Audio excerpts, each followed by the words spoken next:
चलो आज फ्लावर का बात करना था। आप लोग उसका जरा डायग्राम देख लीजिए बुक में 134 पेज नंबर, और देखते के साथ डिसाइड कर लीजिए कि स्टिग्मा स्टाइल ओवरी आपको पता है कि नहीं पता।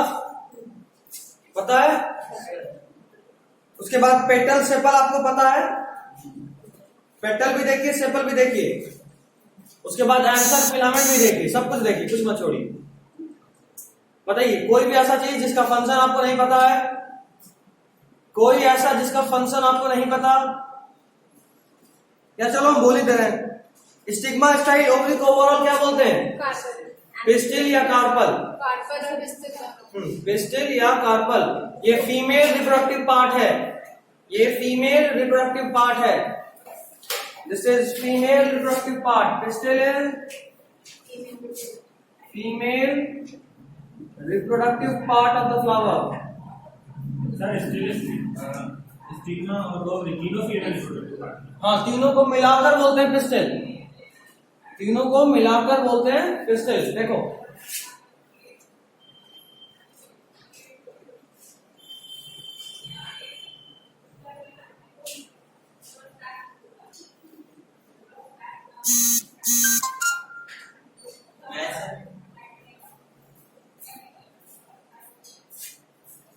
ठीक है, ये क्या है?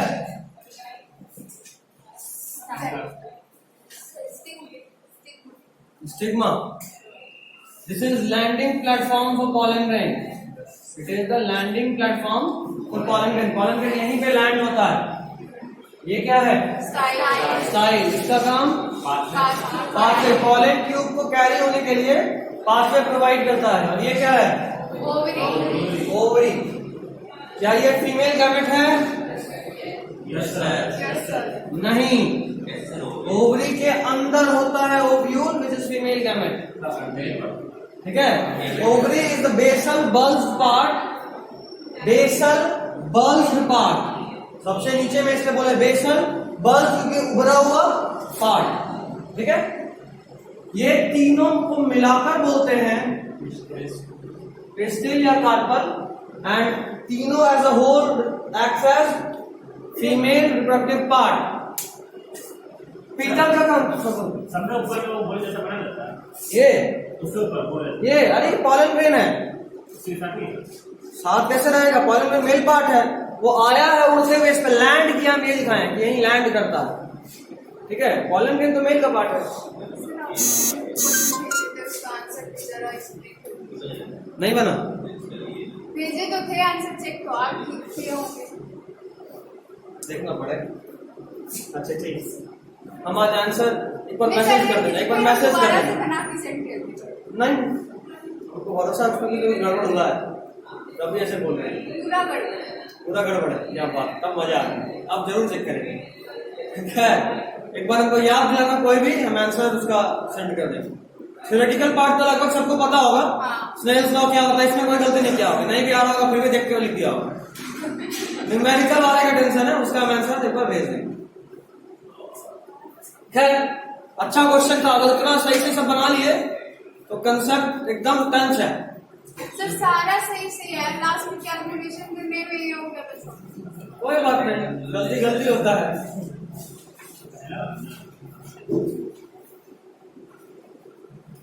खैर यहाँ तक ठीक है। अब बात करते हैं जरा मेल पार्ट का। मेल पार्ट कौन सा? स्टेम है। देखो ये क्या है? ये क्या है? फिलामेंट। एंथर टॉप पे, इस एंथर के अंदर बनता है पॉलन ग्रेन। इस एंथर के अंदर बनता है पॉलन ग्रेन। यही पॉलन ग्रेन इस एंथर के बर्स्ट होने पे रिलीज होता है और किसी भी एजेंट के थ्रू यहां जाकर लैंड करता है। ठीक है, खैर एंथर और फिलामेंट को ओवरऑल क्या बोलते हैं? Stamen. And minded this is male reproductive part. Sir वो जो ऐसे करके बनाते हैं वो क्या होता है? ये मेल का सिंबल है, official symbol of male, and this is for female. और वो ऐसे ऐसे ऐसे ये वाला मेल। कैसे बनाए? दिस इज फीमेल, एक गोल घेरा पार्ट नहीं है, ये फीमेल। और ये हम यूं ही नहीं बना रहे, ये एक्चुअल में सिंबल है, एक्चुअल सिंबल है मेल और फीमेल का, ठीक है। इसलिए ये मैं सोच रहा कि हम शॉर्टकट में ऐसा बना रहे हैं। सर आंसर आपका एक बस हो जाता है, बस में जाता है सर, क्या आंसर बस हो जाता है, क्यों हो जाता है? अरे जब तक ये फटेगा नहीं कॉलम बाहर कैसे आएगा? यानी अपने आप ही अपने आप, मतलब उसका सीक्वेंस है, उसका बहुत लंबा सा फंक्शन है, 12th में पढ़ना स्टार्टिंग में। एक्चुअली में उस एंथर वॉल में 4 लेयर होता है, उसमें से पहला, दूसरा, तीसरा में अल्फा सेलुलोजिक फाइबर्स होते हैं जो कि वाटर एब्जॉर्ब करकर फूलते हैं, स्वेल करते हैं, और स्वेल करने से अंदर में प्रेशर जनरेट होता है, उससे एंथर फट जाता है। कुछ भी यूं ही नहीं होता साइंस में, ठीक है। चलिए अब बात करते हैं जरा सा पेटल और सेपल का। पेटल क्या? पंखुड़ी। क्या फंक्शन है उसका, क्या काम है, क्यों होता है फ्लावर में? Very good. वो कलरफुल होता है, attracts insect for pollination. Sir अंदर में जो पार्ट है उसको प्रोटेक्ट भी करता है, वो सेपल करता है, पेटल नहीं, सेपल करता है। सेपल देखो नीचे में ग्रीन कलर का एक पार्ट है, जब फ्लावर बर्ड स्टेज में होता है तब उसको प्रोटेक्ट कौन करता है? सेपल। जब फ्लावर बर्ड स्टेज में होता है उसको प्रोटेक्ट करता है सेपल। अभी तक जो कुछ भी बोले अगर आप लिखे तो ठीक है, याद हो गया तो और ठीक है, नहीं तो एग्जाम में आएगा। ये आता है directly, describe the structure of flower, वहां पे आपको डायग्राम बनाना होगा और ये सब लेबलिंग करना ही होगा, साथ में फंक्शन भी लिखना होगा। बिल्कुल सबका, सेपल का क्या फंक्शन है, पेटल का क्या फंक्शन है, स्टेमन का क्या फंक्शन है, स्टेमन में 2 पार्ट, दोनों का क्या फंक्शन, फिलामेंट क्या कर रहा है, एक लॉन्ग स्टॉक लाइक स्ट्रक्चर है जो कि एंथर को टॉप पे कर रहा है ताकि वो एयर के थ्रू पॉलिनेट हो सके।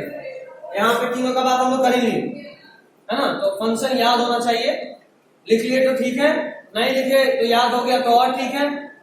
दोनों में से कुछ नहीं तो वीडियो से कीजिएगा, और तीनों में से कुछ नहीं तो हम कल बताए थे वेटिंग रूम वाला, वेटिंग रूम में मिलेंगे। क्या पहले वेटिंग रूम, बातचीत तो वहां होगा ना, उसके बाद फाइनल डेस्टिनेशन वहां है।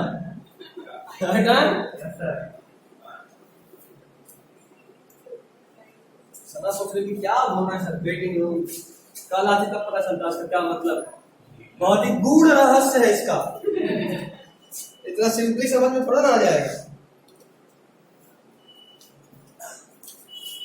Next is pollination. कैसे होता है फर्टिलाइजेशन? पूछना यूसुफ, पूछना है, हम कुछ पूछे? क्या बात है, कुछ पूछना है बोले तो एक हाथ से नहीं किया, जब पूछे हम कुछ पूछे तो दोनों हाथ से नहीं किया। खैर ठीक है, चलो बहुत जल्दी वो समय आ रहा है कि सिर्फ हम पूछेंगे और तुमको बताना होगा। सिलेबस अपने अंतिम सांस गिन रहा है।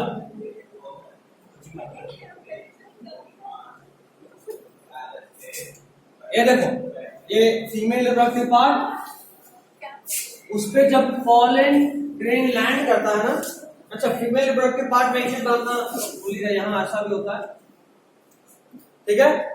ऊपर में 3 सेल, बीच में 2, नीचे में वापस से 3, और नीचे वाले का एक स्पेशल पहचान है जो यूं तो अभी डीलिंग है बट बाद में बहुत काम आएगा।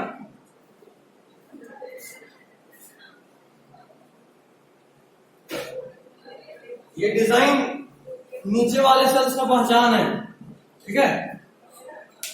खैर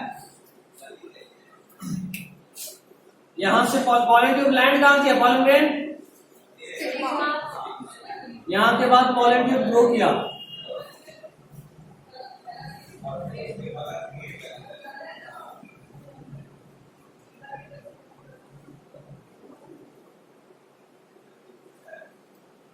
अगर आप ध्यान से देख रहे हैं तो पॉलन ट्यूब इंटर किसमें किया, इधर वाले सेल में। जरा इनका परिचय कराएं, ये है एंटीपोडल्स,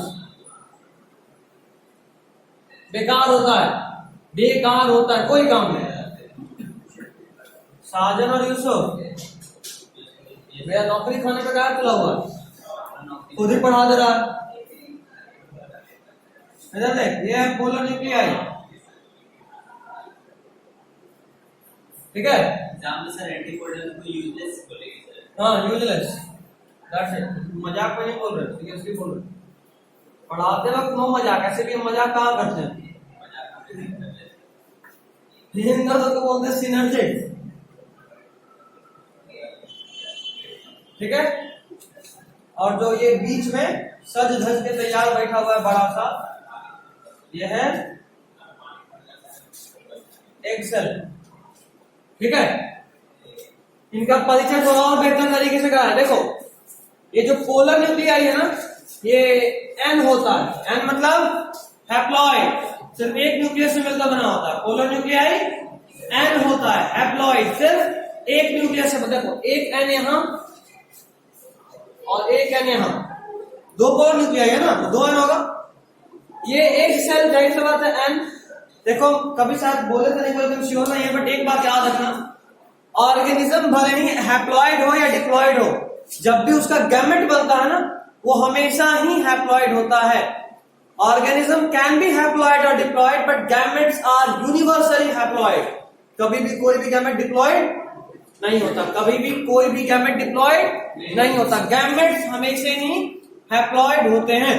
सर वो एक क्वेश्चन था कि A section mode of reproduction में क्रोमोसोम का नंबर हाफ होता है?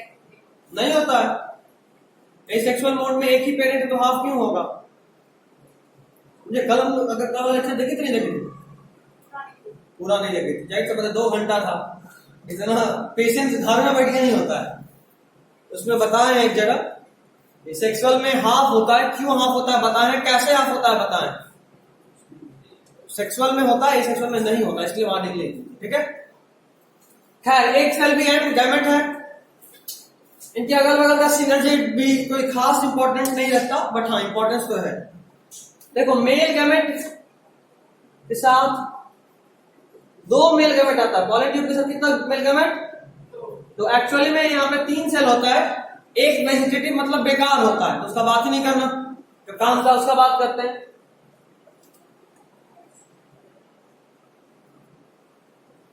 कोई कष्ट होता है? नहीं। जरा बताइए इसका एन होगा या 2n होगा? एन होगा, जाहिर सी बात है गैमेट है, बार बार बोल रहे हैं गैमेट हमेशा ही हैप्लॉइड होता है।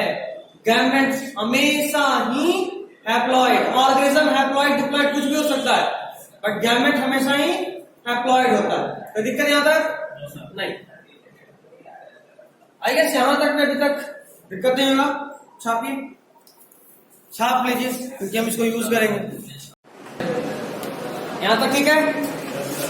अब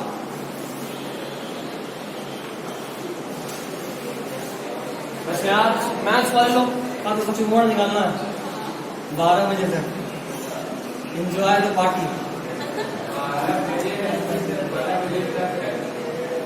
12 बजे तक शायद सर का मूड का ठिकाना नहीं हो, लम्बा भी गिर सकते हैं। क्या स्टाइल का नहीं बाबू, वो तो फिलामेंट का था, इलॉन्गेटेड पोर्शन। स्टाइल का था, it shows the pathway for the pollen tube. Pollen tube के लिए पाथवे प्रोवाइड करता है स्टाइल। पॉलन ट्यूब को थोड़ा ना पता कि नीचे जाना है कि ऊपर जाना है, उसको रास्ता दिखाता है, गाइड करता है उसको।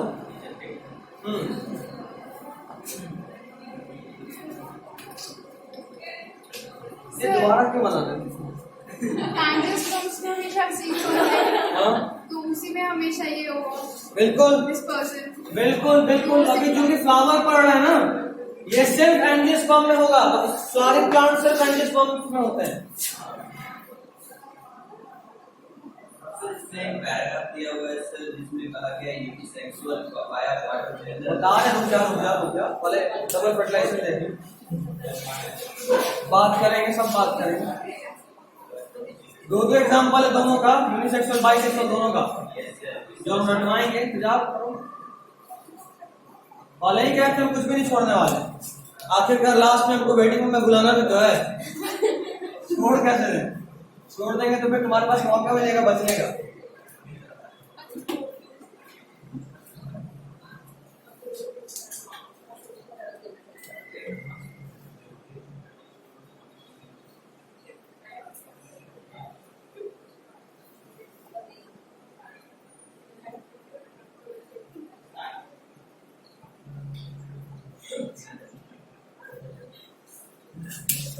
देखो इधर,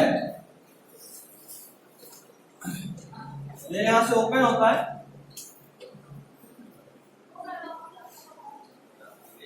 इधर देखना सब लोग।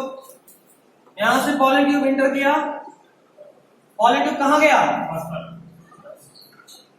सिनर्जिड में, और ये इसमें या इसमें दोनों में से किसी भी एक में जा सकता है। ऐसा रूल नहीं किधर ही जाएगा या इधर नहीं जाएगा, दोनों में से किसी भी एक में जाएगा, दोनों में से किसी भी एक में, किसी में भी जा सकता सर जैसे पॉलिन ट्यूब उधर से आया, इधर से भी आ सकता है। है। हाँ, अभी तो बोला दोनों में से किसी में भी जा सकता है। ठीक है, पॉलन ट्यूब के साथ कितना मेल गैमेट था? दो। पॉलन ट्यूब दोनों मेल गैमेट को यहां रिलीज किया, किसमें? सिनर्जिड में। उसके बाद जैसे ही पॉलन ट्यूब यहां इंटर करता है इस ओव्यूल के अंदर, ये दोनों पोलर न्यूक्लियाई आपस में फ्यूज कर जाता है। आपस में फ्यूज करके मतलब दोनों मिलकर एक सेल बना दिया। जरा बताओ इसका एन होगा या 2n होगा? 2n। एन एक था, 2n मिला है, पोलर न्यूक्लियाई एन था ना, दोनों मिल गया, तो एन और एन कितना बन गया? 2n। ठीक। अच्छा, मेल गैमेट कितना था? 2। एन या 2n? एन। गैमेट है तो सीधा एन, सोचना ही नहीं, तो दोनों ही एन, ये भी एन था और ये भी एन था। अब देखो यहां से मेल गैमेट निकला, एक यहां गया और एक यहां गया। ये वाला कौन सा सेल था? एक। ये एन या 2n? एन गैमेट है ना, एन। देखो ये एन और ये मेल गैमेट मिलकर कितना बनाया? दोनों मिलकर बनाया 2n, और ये है जाइगोट। देखो बीच में क्या है? देखो, एक सेल और मेल गैमेट दोनों मिला है, एक और male, female gamete male gamete दोनों मिला तो क्या बनेगा? जाइगोट। और ये true fertilization, this is true fertilization. Sir true के नाम इसका बताते हैं, ये क्यों, इसको क्या बोलेंगे? ट्रू फर्टिलाइजेशन का एक और नाम है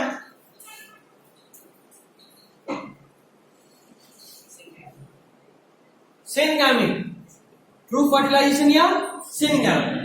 अब देखो यहां पे एक मेल गैमेट अभी बचा हुआ है, वो मेल गैमेट इस 2n के साथ फ्यूज करता है। देखो 2n पहले से था, क्या था ये 2n, और साथ में एक n male gamete. Male gamete 2 था, एक तो यहां फ्यूज किया और दूसरा वाला यहां, तो क्या बना? और ये बनाता है, ये है क्या?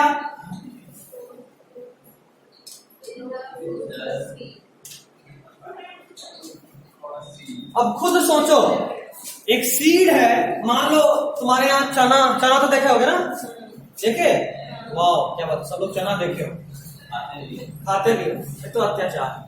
खैर चलो, चना देखे, चना बीज है ना, चना पता नहीं कब खेत से टूटा होगा, इतने दिन तक तुम्हारे घर में स्टोर रहा, और उसके बाद उसको पानी में फुला, उसमें से प्लांट निकल गया, मतलब वो सीड जिंदा था या मरा हुआ था? जिंदा।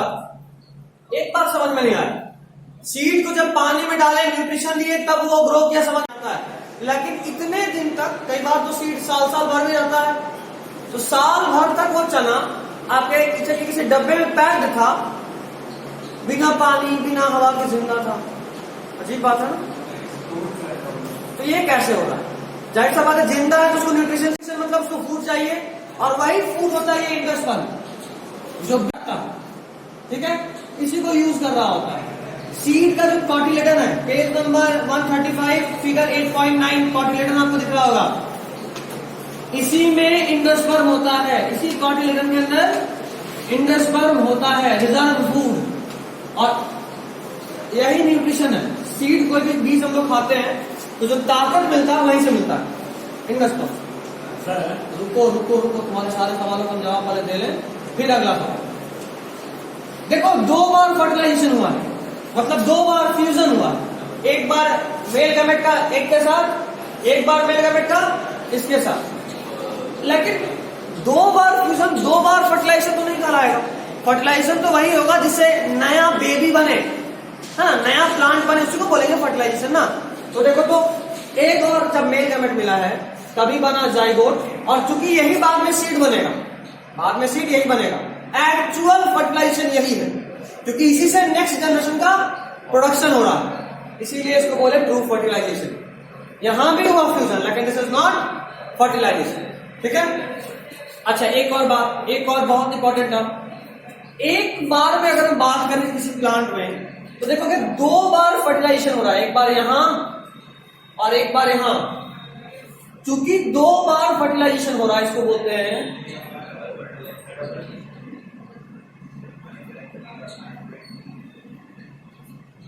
ठीक है। एक और टर्म आता है ट्रिपल फ्यूजन। देखो यहां पे कितना न्यूक्लियस का फ्यूजन हुआ है, 2 यहां और 1 यहां, 3, इसलिए इसको बोलते हैं, नाम बस सुने होंगे, अभी हम समझा दी। ट्रिपल फ्यूजन क्या होता है और डबल फर्टिलाइजेशन क्या होता है, दोनों। यू तो दोनों ही एनसीईआरटी में डायरेक्टली नहीं है, बट सच्चाई है कि पहले के टाइम्स में ये एनसीईआरटी का नहीं होते हुए भी पूछा हुआ है बोर्ड्स में। बोर्ड्स में ये सब आया हुआ क्वेश्चन है, बिना एनसीईआरटी में दिए हुए, इसीलिए जरूरी था कि डील कर लें। और एनसीईआरटी हिंट जरूर छोड़ा है, ये डायग्राम बना है ना, वो डायग्राम एक्चुअली डबल फर्टिलाइजेशन का डायग्राम है, इसीलिए हम बोले कि हिंट है तो बता देते हैं, समझाने में हमको टाइम तो लगता नहीं है, डायग्राम से समझ गए इतना जल्दी। डबल फर्टिलाइजेशन भी, ट्रिपल फ्यूजन भी, इसको ट्रू फर्टिलाइजेशन क्यों बोले ये भी समझ गए। अब बोल सर, क्या क्वेश्चन था सर? जो विंडोज कम रहता है किसी भी सीड को कितना साल तक प्रिजर्व कर सकता है? इफ सारे स्पीसीज में अलग अलग, सारे स्पीसीज में अलग अलग, क्या लेग्यूम्स में लंबा चलता है, साल 10 साल चलता है। एक्चुअली में सीड उस वक्त डोरमेंट स्टेज में होता है, एक नया टर्म डोरमेंट, इसको समझाने में फिर टाइम लगे, इससे सर वहाँ पे पोलर न्यूक्लाई N और N था, वो 2N N और N दोनों मिल गया, 2 न्यूक्लियस का फ्यूजन, 2N पूछ रही थी, बता रहे थे सर। वो जो सर ट्रिपल पंप बना सर, वो फूड कैसे सर उसको मतलब देता है? ये रिजर्व फूड ही होता है, ये फूड ही होता है एक्चुअली, वो भी तो सर गैमेट से मतलब फर्टिलाइज गैमेट से। हाँ, लेकिन इसमें देखो ये जो पोलर न्यूक्लियस होता है ना, ये बहुत बड़ा न्यूक्लियस होता है, इसमें फूड रिजर्व भी होता है, ठीक है। और बोलो, हो गया, बस तो खत्म हो गया plan. Page number 134। Sir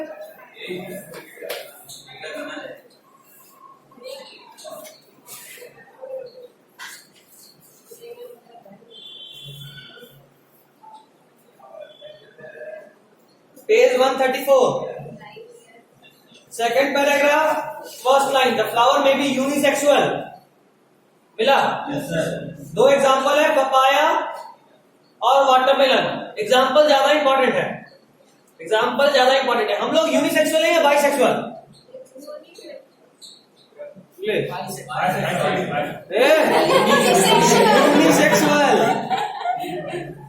unisexual मतलब एक बॉडी में एक तरह का सेक्स ऑर्गन का प्रेजेंस, ठीक है, एक बॉडी में एक तरह के सेक्स ऑर्गन का प्रेजेंस को बोलते हैं यूनिसेक्सुअल।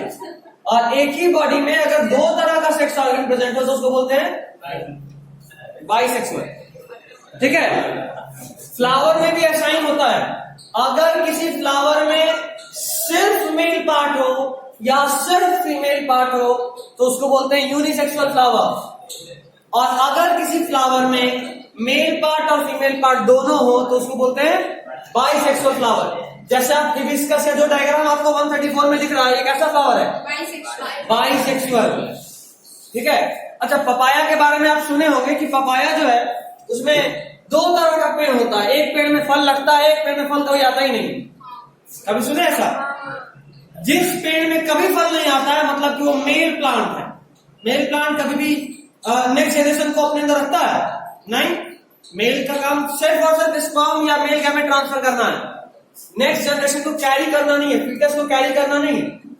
और प्लांट की केस में ओवरी ही फ्रूट बनता है, तो मेल प्लांट मतलब ओवरी होगा ही नहीं, ओवरी नहीं होगा मतलब फ्रूट नहीं बनेगा।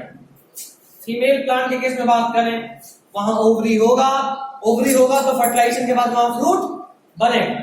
समझे? तो सर यहाँ पे दो अलग अलग केस हुए, मेल मेल फीमेल पेयर, फिर भी यूनिसेक्स, क्योंकि एक पेड़ में से अलग अलग बोल रहे हैं। फ्लावर और प्लांट दो 12th में आओ, तुम्हारा जो कंफ्यूजन है वो वहीं दूर होगा, अभी हम नहीं सर हम जानते। समझ नहीं, जो समझी वो भी गलत समझी। नहीं सर, जैसे कि दो अलग अलग बोले ना, जो तुम समझी वो भी गलत है, जो तुम पहले पूछ रही थी वो ज्यादा सही था, इसीलिए बोले कि ज्यादा सही था तुम्हारा क्वेश्चन, तुम्हारा सही है। प्लांट का यूनिसेक्सुअल होना और फ्लावर का यूनिसेक्सुअल होना में डिफरेंस है। मान लो एक प्लांट पे दो फ्लावर, एक फ्लावर मेल वाला एक फ्लावर फीमेल वाला, तो प्लांट क्या यूनिसेक्सुअल है? नहीं, प्लांट के ऊपर तो दोनों ही सेक्स ऑर्गन है, तो प्लांट बाइसेक्सुअल। लेकिन फ्लावर का बात करें तो यूनिसेक्सुअल। अच्छा, कोई कोई प्लांट ऐसा भी होता है जिस पूरे प्लांट में सिर्फ मेल फ्लावर, फीमेल होता ही नहीं है, वहां प्लांट यूनिसेक्सुअल या बाइसेक्सुअल होता है। बुझाया? क्वेश्चन सही था, जो समझी थी वो गलत था। खैर, बाइसेक्सुअल का एग्जांपल हिबिस्कस और मस्टर्ड मिला, एग्जांपल ज्यादा इंपॉर्टेंट है। यूनिसेक्सुअल जब भूलो तो अपने आप को याद कर लो, और तब भी गड़बड़ हो जाए तो अपने आप पेट तोड़ देना, ठीक है? चलिए, अब पॉलिनेशन क्या होता है जरा कोई बताओगे? Transfer of pollen grain from anther to stigma, ठीक है, इज कॉल्ड पॉलिनेशन। पॉलिनेशन दो तरह का, सेल्फ पॉलिनेशन और क्रॉस पॉलिनेशन। सेल्फ पॉलिनेशन मतलब एक ही फ्लावर के एंथर से उसी फ्लावर के स्टिग्मा तक पॉलन ग्रेन का ट्रांसफर है सेल्फ पॉलिनेशन। एक ही फ्लावर के एंथर से उसी फ्लावर के स्टिग्मा तक पॉलन ग्रेन का ट्रांसफर है सेल्फ पॉलिनेशन। और एक फ्लावर के एंथर से किसी दूसरे फ्लावर के स्टिग्मा पे पॉलन ग्रेन का ट्रांसफर है क्रॉस पॉलिनेशन। समझे या बोर्ड पे बना कर बताना सेम प्लांट का क्या? नो मैटर व्हाट वो सेम प्लांट का। सर रिप्रोडक्शन फिर से टुकड़ा लेने चले गए प्लांट ये भी तो कर सकते हैं ना सर? क्या? Reproduction in bisexual plant is called ना ना ना ना, गलत हो जाएगा, गलत हो जाएगा, गलत हो जाएगा, बहुत सारा। खैर, जो बोले वो भी वही समझो। बाद में 12th बायोलॉजी लेना साजन, 11th बायोलॉजी लेना, तब तो वहां समझ लेंगे क्या दिक्कत है। ऐसे 12th में पढ़ना है पूरा एक चैप्टर है, जो बताया ना, सिर्फ ये बताने के लिए कम से कम तो 22, 25, 30 पेज का चैप्टर पढ़ेंगे। इतना आसान नहीं है, वहां अच्छे से पढ़ेंगे डिटेल में सारा चीज का फंक्शन। केवल मेल गैमेट पढ़ने में 4 दिन लगता है, पॉलन ग्रेन कैसे बना, एंथर कैसे फटता है, बात होगा ना, बताए थे कि 4 लेयर होता है, 4 वॉल होता है, और वो भी पढ़ना अलग से, सब टॉपिक्स है वहां पढ़ेंगे। क्रॉस पॉलिनेशन में फ्लावर सेम होना चाहिए ना, लाइक डिस्कस है तो डिस्कस अलग फ्लावर होना चाहिए। नहीं, अच्छा जो तुम बोल रहे हो हाँ वो सही बात, स्पीसीज सेम होना चाहिए। हिबिस्कस का कोई और फ्लावर हाँ अलग बोले तो सही है। ऐसा नहीं कि मान लो हिबिस्कस में एंथर के हिबिस्कस के उसी फ्लावर के स्टिग्मा पे, क्योंकि वो बाइसेक्सुअल फ्लावर है, तो पता चला उसी के एंथर से उसी के स्टिग्मा पे आ गया, तब बोलेंगे सेल्फ। उसी के एंथर से उसी स्पीसीज के किसी और फ्लावर पे गया तो बोलेंगे क्रॉस। जाहिर सा बात है, स्पीसीज तो सेम होना ही चाहिए, है ना, स्पीसीज डिफरेंट कैसे हो सकता है? इंसान इंसान के साथ ही मीटिंग कर सकता है, जानवर जानवर के साथ ही मीटिंग करेगा, है ना, स्पीसीज सेम होना जरूरी है। दूसरे प्लांट का आता है तो प्लांट रिजेक्ट कर देगा, रिजेक्ट कर देगा। हाँ, ये हम बताए थे सियोसिस में कांच में मिठाई खिलाया जाता है, याद आ रहा है? बताए थे कि अगर दूसरे स्पीसीज का आया तो मिठाई नहीं खिलाया जाता, अगर सेम स्पीसीज का पॉलन ग्रेन आ गया तो फीमेल वाला पार्ट उसको मिठाई खिलाता है, मुंह मीठा कराता है। जानी नहीं बताया, ठीक है, फिर पढ़ाएं, ये वाला टॉपिक पढ़ाएं। तो वहां पे बताए थे, वहां से एक्चुअली शुगर सॉल्यूशन रिलीज करता है, सेम स्पीसीज का मिलता है। पढ़ेंगे क्लास में, पढ़ेंगे सब लोग पढ़ना हो गया इसका term. Self pollination cross pollination में किसी को कोई खास परेशानी है तो बोल लो, फाइनली पूछ रहा हूं, नहीं ठीक है। ठीक है, सीड, हाँ चना का सीड लो, उसको फुलाओ, फुलाने के बाद उसका कवरिंग हटा लो, देखो 2 इक्वल पार्ट में बढ़ जाएगा। जो 2 इक्वल पार्ट में बढ़ा उसको बोलते हैं कॉटिलेडन। यहाँ पे 2 टर्म याद रखिएगा, अगर किसी सीड को बिना किसी एक्सटर्नल मेहनत के आप 2 इक्वल पार्ट में बांट सके तो वैसा सीड को बोलते हैं डाइकॉट, और वैसा सीड जो 2 इक्वल पार्ट में नहीं बटे उसको बोलते हैं मोनोकॉट। तो वीट जो है वो मोनोकॉट है। वीट, राइस, कभी चावल उठा उसको 2 इक्वल पार्ट में बांटने की कोशिश किए? सही बात है, इतना कोई फालतू नहीं। खैर वो मोनोकॉट, वो नहीं बटेगा। और चना को नॉर्मली बस कवरिंग हटा, ऑटोमेटिकली बटा हुआ ही होता है, डाइकॉट। खैर वहां पे 2 चीज दिख रहा है, प्लूम्यूल और रेडिकल। ये इंपॉर्टेंट है। प्लूम्यूल सीड का ऊपर वाला पार्ट है जो स्टेम बनाता है, और रेडिकल सीड का नीचे वाला पार्ट है जो बाद में रूट बनाता है। वहीं पे सब लिखा हुआ है, future stem and future root. I don't think यहाँ दिक्कत होना चाहिए, नहीं होगा ना। चलिए पेज 136, अब ह्यूमंस में चलते हैं। प्लांट का बहुत बात हो गया, जरा अपने बारे में भी बात कर लिया जाए। सबसे पहले पेज 136 में सेकंड पैराग्राफ को पूरा रंगिए, सेकंड और थर्ड दोनों। क्या?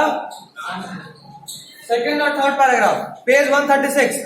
सम ऑफ दीज चेंजेस से लेकर लास्ट वाला डे ड्रीम्स एट नाइट मिला। डे ड्रीम्स एट नाइट थोड़ा ना, डे ड्रीम्स और एट नाइट। वही तो बोले, डे ड्रीम नाइट पे कैसे आएगा? डे ड्रीम तो दिन का चीज है, दिन का सपना। हटाए, इधर देखो, पूरे का से मार्क करो और लिखो secondary sexual characters. Secondary sexual characters, second third दोनों। सेकेंडरी सेक्सुअल कैरेक्टर्स पूछेगा, what are the secondary sexual characters in male and female. बहुत इंपॉर्टेंट क्वेश्चन है। कोई हमको ये बताएगा सेकेंडरी सेक्सुअल कैरेक्टर क्या होता है? जोर से, जोर से। इसका में तो हम भी नहीं सुन पा रहे, ऊपर से मास्क भी है तो हम लिप भी रीडिंग नहीं कर सकते। नहीं पता, किसी को नहीं पता।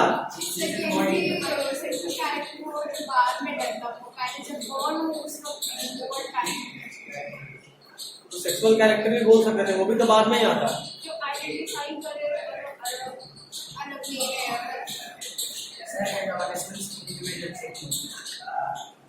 बहुत सारा चेंज होता है, सेक्स ऑर्गन में भी डेवलपमेंट उसी वक्त आता है।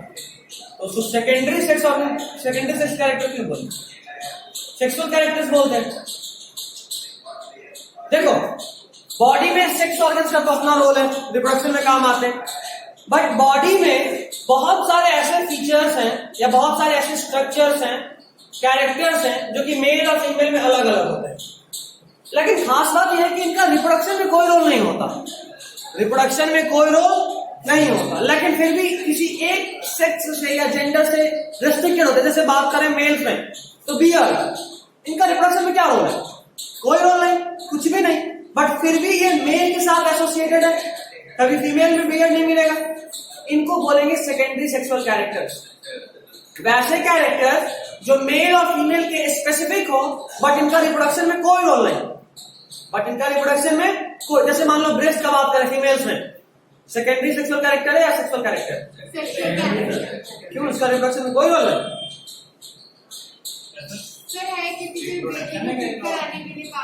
नहीं, रिप्रोडक्शन में कोई रोल नहीं। बेबी का जन्म होना रिप्रोडक्शन है, बेबी को जिंदा रखना रिप्रोडक्शन थोड़ा ना। अगर किसी बच्चे की मां नहीं तो क्या वो जिंदा नहीं रहता? रहता है। तो ब्रेस्ट का फॉर्म, अच्छा ब्रेस्ट सिर्फ मेल में होता है, मतलब सिर्फ फीमेल में होता है या मेल में भी होता है? दोनों में।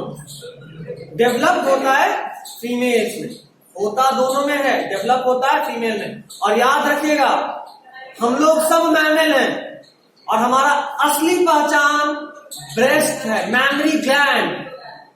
मैमरी ग्लैंड हम सभी में प्रेजेंट है, इसीलिए हमारे ग्रुप का नाम मैमल है। यही कैरेक्टर है। आप लोग मैमल्स अभी तक ऐसे पढ़े होंगे, वैसा ऑर्गेनिज्म जो सीधा बच्चे को जन्म दे, है ना। बट इसका एक्सेप्शन भी हम बताए थे, डक बिल प्लैटिपस, याद आ रहा है? एकिडना, ऑर्निथोरैंकस, स्पाइनी एंटीटर नाम है।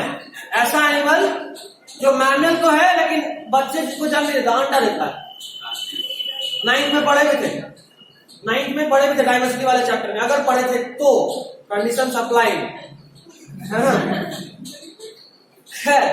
तो असली पहचान होता है मैमल्स का मैमरी ग्लैंड का प्रेजेंस, मैमरी ग्लैंड का प्रेजेंस। मैमरी ग्लैंड अगर है मतलब वो मैमल है, नहीं है मतलब वो मैमल नहीं। ठीक है, चलिए secondary sexual characteristics.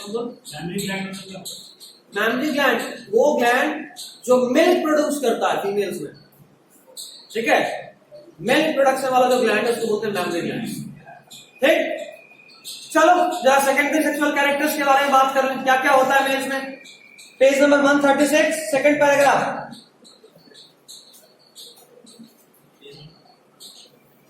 Page number 136 second paragraph, second line.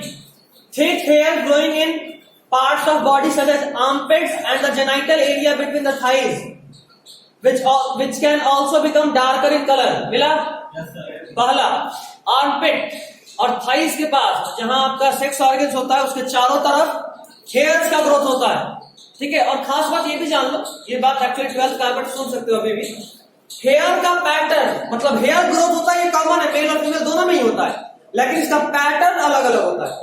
Mails में हेयर ग्रोथ का पैटर्न कुछ और होता है, फीमेल्स में हेयर ग्रोथ का पैटर्न कुछ और होता है। ठीक है, चलिए नेक्स्ट। अच्छा, जेनाइटल एरिया डार्क कलर का हो जाएगा, ये भी है।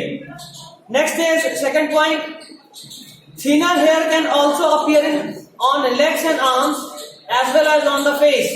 मेल के केस में अगर बात करें तो फेस में भी होता है, उसके अलावा हाथ पे और पैर पे यहाँ पे भी हेयर्स, बॉडी हेयर्स जो होते हैं वो आना शुरू हो जाता है।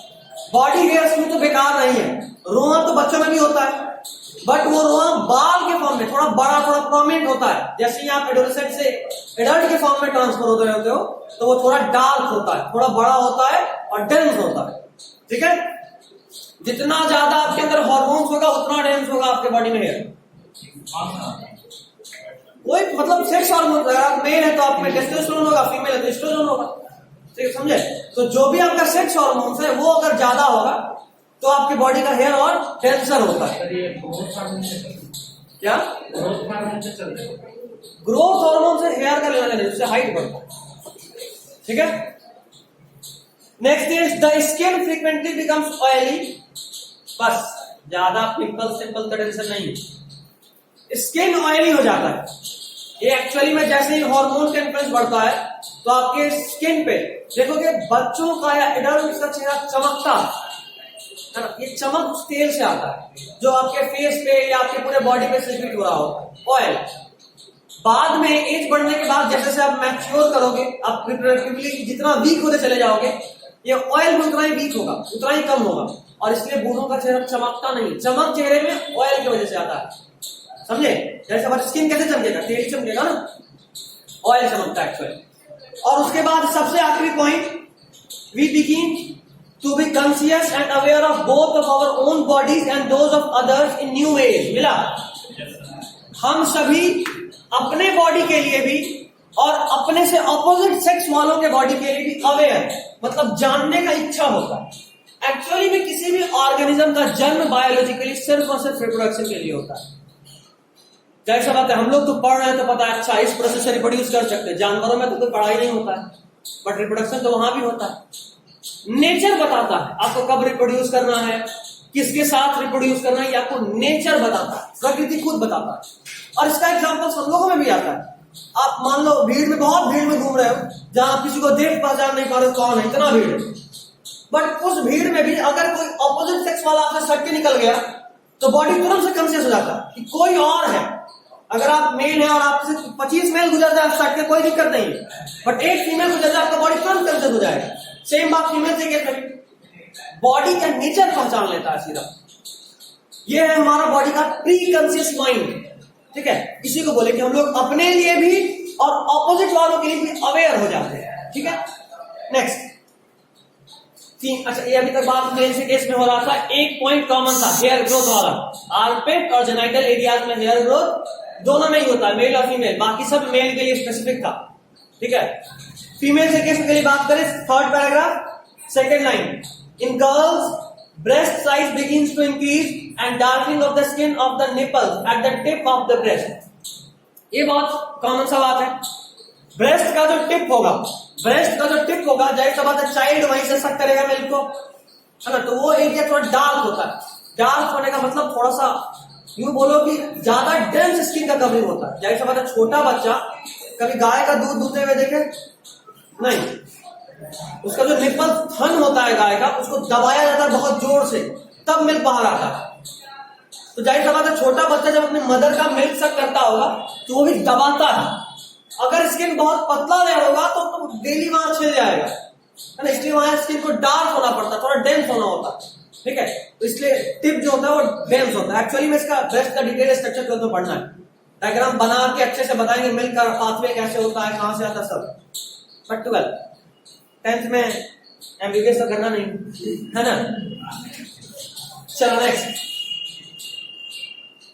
Next point, girls begin to menstruate at around this time. ये तो बहुत कॉमन एज में भी जानते हो। मेंस्ट्रुएशन होता है क्या? What is menstruation? जोर से बोल। बस एक दो वो भी पता नहीं सही है गलत है, बाकी कोई रटा हुआ 8th क्लास है, क्या बात है, सही है। एक्चुअली में चलो इसको आगे जब फीमेल रिप्रोडक्टिव सिस्टम बताएंगे ना, वहां पे डायग्राम बनाएंगे तो वहीं से समझा देंगे। अभी बस ये जान लो कि मंथली उनके वेजाइना का इनर वॉल जो होता है वो रेडी होता है प्रेगनेंसी के लिए, और अगर फर्टिलाइजेशन नहीं हुआ तो प्रेगनेंसी होगा नहीं होगा, और अगर प्रेगनेंसी नहीं होगा तो वो इनर लाइनिंग जो है वेजाइना का वो ब्रेक होता है। वेजाइना नहीं, एक्चुअली बोलते हैं यूट्रस, वेजाइना नहीं यूट्रस। तो यूट्रस का वो सबसे इनर लेयर जो होता है वो ब्लड से तैयार किया जाता है हर मंथ, सो एज कि अगर फर्टिलाइजेशन हुआ और प्रेगनेंसी हुआ तो फीटस को वहीं रखेंगे। बट अगर फर्टिलाइजेशन और प्रेगनेंसी नहीं हुआ तो ब्रेकडाउन होता है, और ब्रेकडाउन होने के बाद बाहर निकलता है बॉडी से। इसी को बोलते हैं मेंस्ट्रुअल फॉल या मेंस्ट्रुएशन। ये मंथली साइकिल है। कितने दिन का होता है? 28 डेज साइकिल, 28।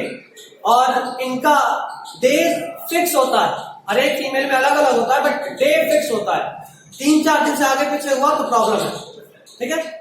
फिर 12th में अच्छे से डिटेल में वहां तो एक ग्राफ के साथ पढ़ना, एक ग्राफ लगाएंगे, साथ में यूट्रस का लाइनिंग दिखाएंगे और दोनों को साथ में रिलेट करेंगे। देखो इस टाइम में इतना डेंस होता है वहां पे ब्लड का लेयर, इस टाइम के बाद ब्रेक हो जाएगा, इस टाइम में ये हार्मोन हाई होता है। वहां पे ये टॉपिक आज भी हमको बहुत रुलाता है, बहुत हार्मोन रटता है यार। किस दिन कौन सा हार्मोन का लेवल सबसे अधिक है, दिन बाय दिन रटना होता है, रुला देता है। मतलब ये हार्मोन का पीक 24वां दिन, 23वां दिन, ऐसे ये हार्मोन 14वें दिन पीक पे होता है, ये हार्मोन भी 14वें दिन पीक पे होता है, और सब हार्मोन का नाम लगता है एक ही तरह का, सब मिक्स हो जाता है। इस दिन कौन सा एक भूल जाते हैं। तो खैर रटेंगे, ये हम डरा रहे हैं एक्चुअली बायोलॉजी करने से नहीं, डर गए, कोई बात नहीं, डर के आगे जीत है। नेक्स्ट, अच्छा एक और बॉयज के लिए लास्ट लाइन, ये भी बॉयज वाला आ गया। Boys begin to have thick hair growth on the face and their voice begin to crack, है ना, लड़कों का आवाज भारी हो जाता है और फेस पे हेयर का लाइनिंग स्टार्ट हो जाता है ना, बियर्ड और मॉस्टेक आना शुरू हो जाएगा। खैर ये भी हार्मोनल होता है, अगर हार्मोन ज्यादा है तो जल्दी आएगा, कम है तो लेट से आएगा, नहीं है तो आएगा ही है ना। फीमेल्स में मेल हार्मोन तो होता नहीं है, तो वहां आता ही नहीं है, ठीक है। अच्छा नेक्स्ट एक और है, penis occasionally begins to become enlarge and erect. Penis enlarge और इरेक्ट होना शुरू होता है। देखो एक्चुअली में होता ही है कि टेस्टोस्टेरोन जो मेल का हार्मोन है, ये हमेशा से तो फीमेल में था नहीं, सॉरी फीमेल बोल रहा हूं, मेल में तो था नहीं, बचपन में नहीं था, बड़ा होने के बाद अचानक से 13-14 साल के एज में सिक्रीट होना शुरू हुआ। बॉडी अचानक से इसको रोक कंट्रोल नहीं पाता, तो कई बार क्या होता है कि ये हार्मोन हावी हो जाता है बॉडी पे। हावी होने के बाद क्या होगा कि पेनिस का इलाजमेंट एक्चुअल में मेटिंग का एक प्रोसेस का पार्ट है। जब भी मेटिंग होगा तो पेनिस इनलार्ज होगा और वही इनलार्ज पेनिस फीमेल के वजाइना में एंटर करेगा और स्पर्म रिलीज करेगा। मतलब मेटिंग के लिए जरूरी है कि मेल का पेनिस इनलार्ज हो। आज के टाइम में अगर हम बात करें तो जो मैक्सिमम इनफर्टिलिटी का केस आता है, इनफर्टिलिटी मतलब जहां मैरिड कपल साइड बियर नहीं कर पा रहे, समझे, बच्चा नहीं हो पा रहा, उसका सबसे बड़ा कारण अभी के टाइम में मेल के साइड से पेनिस का इनलार्जमेंट नहीं होना, पेनिस इनलार्ज ही नहीं हो पाता। और जानते हैं इसका सबसे बड़ा कारण क्या है? स्मोकिंग। सिगरेट स्मोकिंग से मेल का पेनिस और टेस्टिस सबसे अधिक हार्म हो रहा है। मेल में स्पर्म काउंट बहुत कम हो जाता है, बहुत कम, स्पर्म का नंबर बहुत घट जाता है, और साथ में पेनिस भी इनलार्ज नहीं हो पाता। समझे? इन दो कारण की वजह से आज के टाइम में सबसे अधिक इनफर्टिलिटी है मेल के साइड से। फीमेल के साइड से तो पूरा स्ट्रक्चर ही, जितना रिप्रोडक्शन का स्ट्रक्चर है सब तो फीमेल में ही है। मेल में तो सिर्फ पेनिस और टेस्टिस, दो काम, पेनिस स्पर्म पहुंचाएगा, टेस्टिस स्पर्म बनाएगा, बाकी और में कोई खास रोल है नहीं रिप्रोडक्शन में। बट फीमेल में तो सारा स्ट्रक्चर ही है, तो वहां पे इनफर्टिलिटी के बहुत सारे कॉज हो सकते हैं, बट मेल में सिर्फ यही दो होता है। और इसका मेन रीजन टोबैको और सिगरेट स्मोकिंग। सिगरेट स्मोकिंग सीधा स्पर्म काउंट को कम कर दे रहा है, और बहुत गंदे तरीके से। नॉर्मली किसी मेल में मिलियंस में स्पर्म बनता है, मिलियंस में, बट जो चेन स्मोकर्स होते हैं, जो लगातार दिन में 3-4 बार सिगरेट फूक लिए, उन लोगों में वो घट के ऑलमोस्ट 1000 में आ जाता है। मिलियन से सीधा 1000। सोचो कोई हालत में होगा फर्टिलाइजेशन, हो गया फिर फर्टिलिटी, इनफर्टिलिटी। जो रोज बिताता है, हाँ, लगभग ऑलमोस्ट उन लोगों के इसमें बहुत कॉम्प्लिकेशन आता है। कम से कम 4-5 बार एबॉर्शन तो होना ही है, 4-5 बार, इतना वीक हो जाता है स्पर्म। पूछना है मैडम? पूछना है? अच्छा, यूं ही हाथ हिला दे, ठीक है। खैर, तो हाँ, पेनिस इनलार्ज होता है। पेनिस इनलार्ज कैसे होता है इस बारे में हम बात किए थे शायद कभी। पेनिस इनलार्ज होता है ब्लड फेल होने की वजह से। ब्लड फेल, उसमें खून भरता है। एक्चुअली वहां 3 कॉर्ड्स होते हैं, ये भी 12 में पढ़ना है। 3 कॉर्ड्स होते हैं, उन कॉर्ड्स में ब्लड फिल होता है, और ब्लड फिल होने की वजह से उसका साइज बढ़ जाता है। ठीक है, इनलार्ज होता है, स्टेफ मतलब थोड़ा हार्ड हो जाता है। ठीक है, खैर चलिए ज्यादा डिटेल में जाते हुए 12 के लिए कुछ बचा लेते हैं। यहां तक हो गया?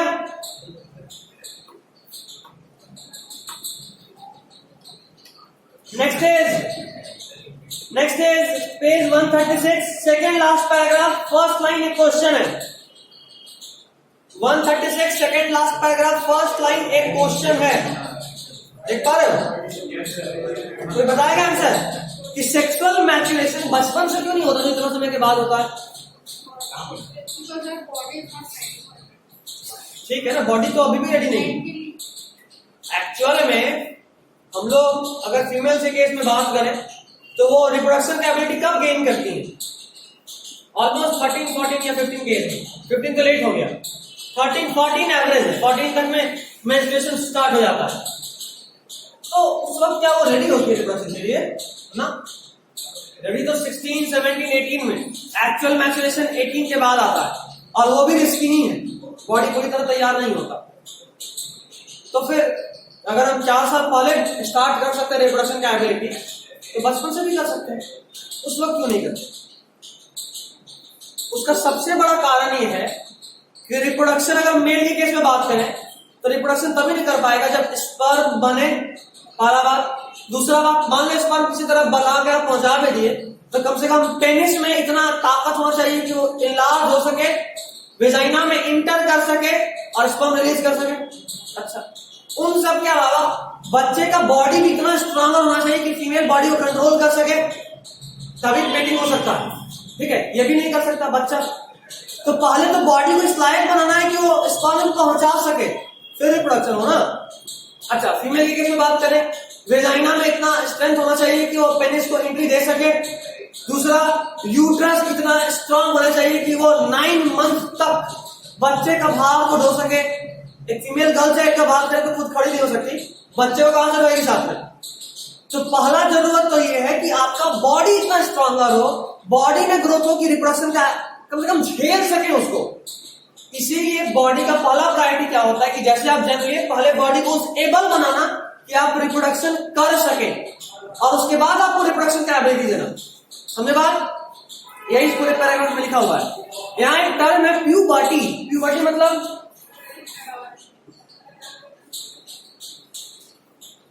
बताइए,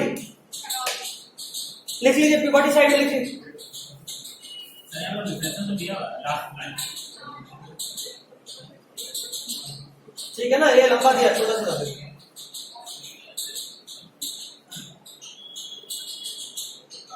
एडोलेसेंस और प्यूबर्टी में डिफरेंस एक्चुअली, एडोलेसेंट आप 13 से होना शुरू हो जाते हैं, बट प्यूबर्टी तब आता है जब आपका सेक्सुअली मैच्योरेशन स्टार्ट होता है। ठीक है, लिखिए, the period during adolescence, the period during adolescence when the reproductive tissue, the period during adolescence when the reproductive tissue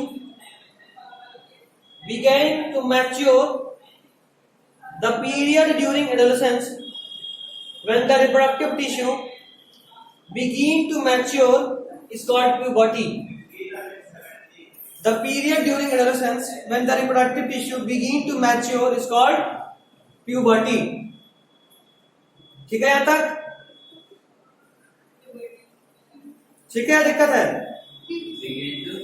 mature is called puberty. Third paragraph में लास्ट लाइन मतलब क्या हुआ? Further third paragraph last line, yes sir, further के बाद further the penis occasionally begins to enlarge and erect. अभी तो पता है कि हार्मोन जब अचानक से आता है तो बॉडी कंट्रोल नहीं कर पाता, तो कई बार पेनिस इनलार्ज हो जाता है। ठीक है, इनलार्ज मतलब लेंथ बढ़ जाना, उसमें ब्लड फिल हो जाएगा, लेंथ बढ़ जाएगा। ठीक है, enlarge and becomes erect, straighten हो जाता है। ठीक है, यही बात है। आइदर इन डे ड्रीम्स और एट नाइट, या तो ये चीज रात में होगा, या अगर दिन में सोए तो दिन में सपने में होगा। दिन में सोए तो सपने में, या रात में। इससे कैसे होगा? खुद से होता है, यही तो बात है ना, हार्मोन अचानक से बॉडी पे हावी हो जाता है। क्या? हाँ, वो भी बिल्कुल, ये भी एक कारण होता है। ठीक है, चलिए नेक्स्ट इज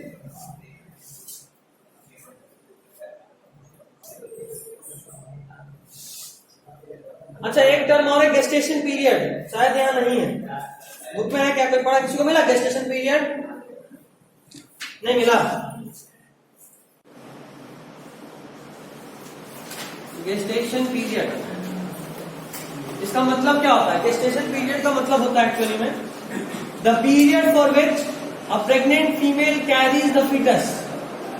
कितने टाइम तक होता है ह्यूमन केस में? 9 मंथ। तो ह्यूमन केस में गेस्टेशन पीरियड कितना? 9। तो दोनों ही एबनॉर्मलिटी है, ज्यादा भी एबनॉर्मलिटी है, कम भी एबनॉर्मलिटी है। एग्जैक्टली इतना ही समझ।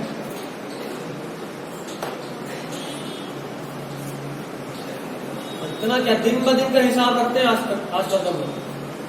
फीमेल प्रेग्नेंट हुई, चौथा 5वां महीने तक डॉक्टर काउंट करके बता देगा इतने तारीख को या इतने तारीख को आपका डिलीवरी होना चाहिए। एक्चुअली में हार्मोन लेवल से सब काउंट करते हैं, वही हार्मोन लेवल जिसका हम बात 12th पे कर रहे हैं। सर पूरे एग्जैक्ट 9 मंथ्स नहीं होता है। एग्जैक्ट नहीं, एक्चुअली वीक्स में होता है, हम लोग अप्रोक्सीमेटली 9 बोलते हैं। ठीक है, वीक्स में बात करते हैं। 36 वीक या 37 वीक बोलते हैं। 37 to 38 वीक के अंदर हो जाएगा डिलीवरी। क्या वापस बोलो,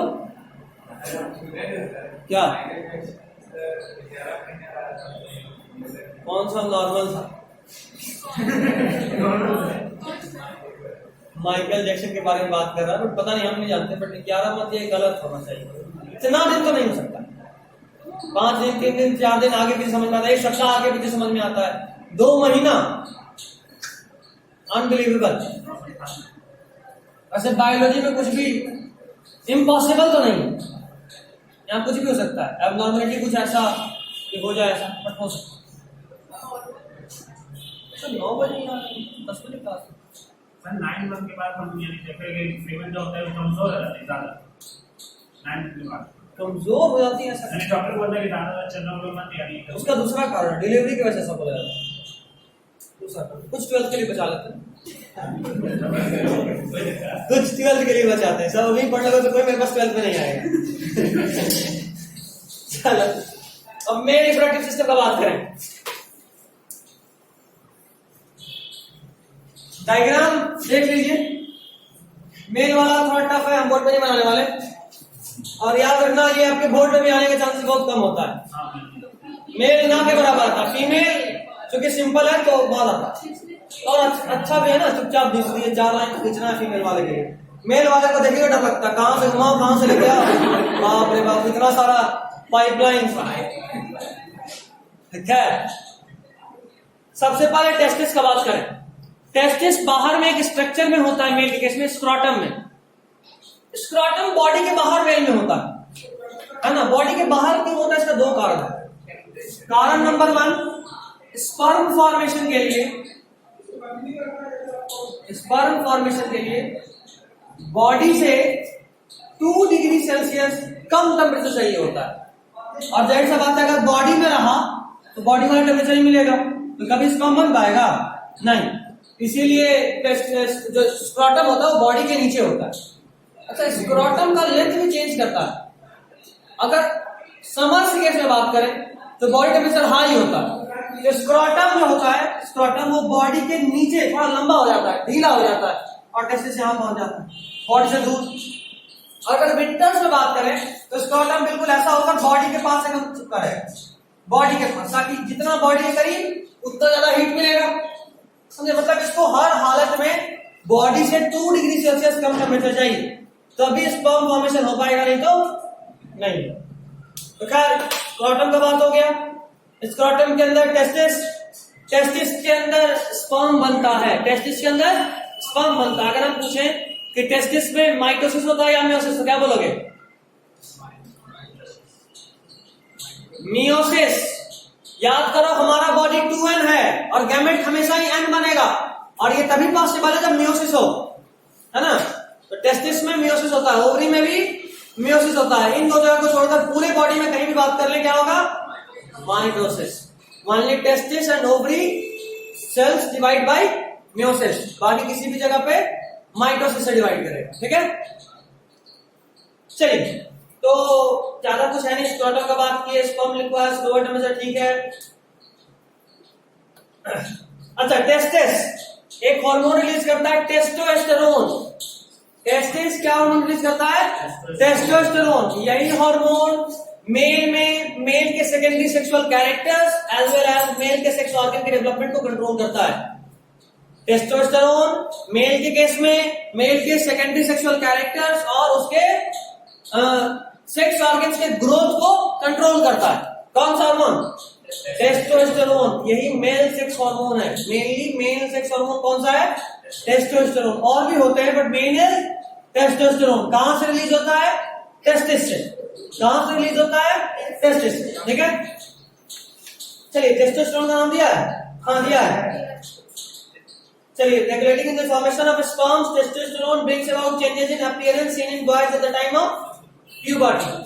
खैर चलो, मेल में स्पर्म बना था टेस्टिस में, और स्पर्म फीमेल में मेल पहुंचाता है पेनिस के थ्रू, है ना। मतलब किसी तरीके से टेस्टिस में जो स्पर्म बना था उसको पेनिस तक पहुंचाना होगा, तभी होगा ना। तो देखो होता ही नहीं। टेस्टिस से आपके जो लेवल पे दिया वही सारा डक्स का नाम बोल रहे हैं। टेस्टिस से वास्ट डिफरेंस निकला, वास्ट डिफरेंस स्पर्म लेकर आगे बढ़ा। वास्ट डिफरेंस देखो यूरेटर को क्रॉस करते हुए, यूरेटर के ऊपर से क्रॉस करा, देखे यूरेटर क्या करेगा?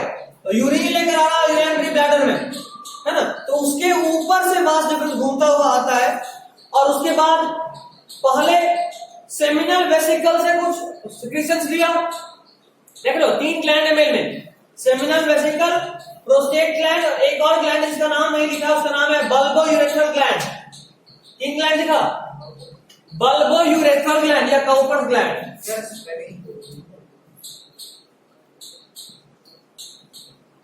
बल्बोयूरेथ्रल ग्लैंड या काउपर्स ग्लैंड।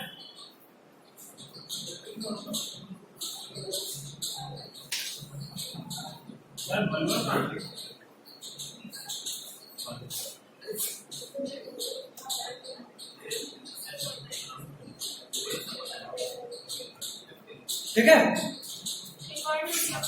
क्या काउपर्स ग्लैंड, उसका काम नहीं।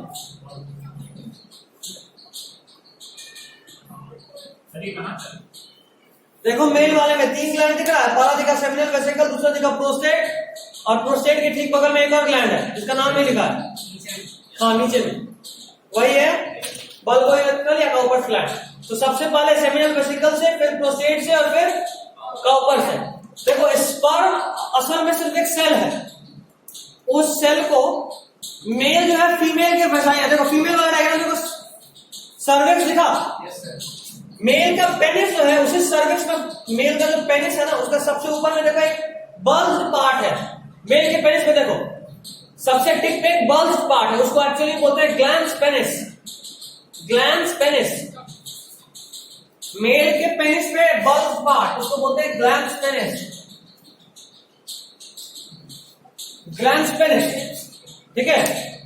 जो ग्लैंस पेनिस है ये फीमेल के केस में सर्विक्स तक जाता है और सर्विक्स में टच होता है, ठीक है, at the act of mating के वक्त। और पता है इसी से प्लेजर ऑफ सेक्स मिलता है, जिसको बोलते हैं प्लेजर ऑफ सेक्स, वो इसी से मिलता है, इस टचिंग से।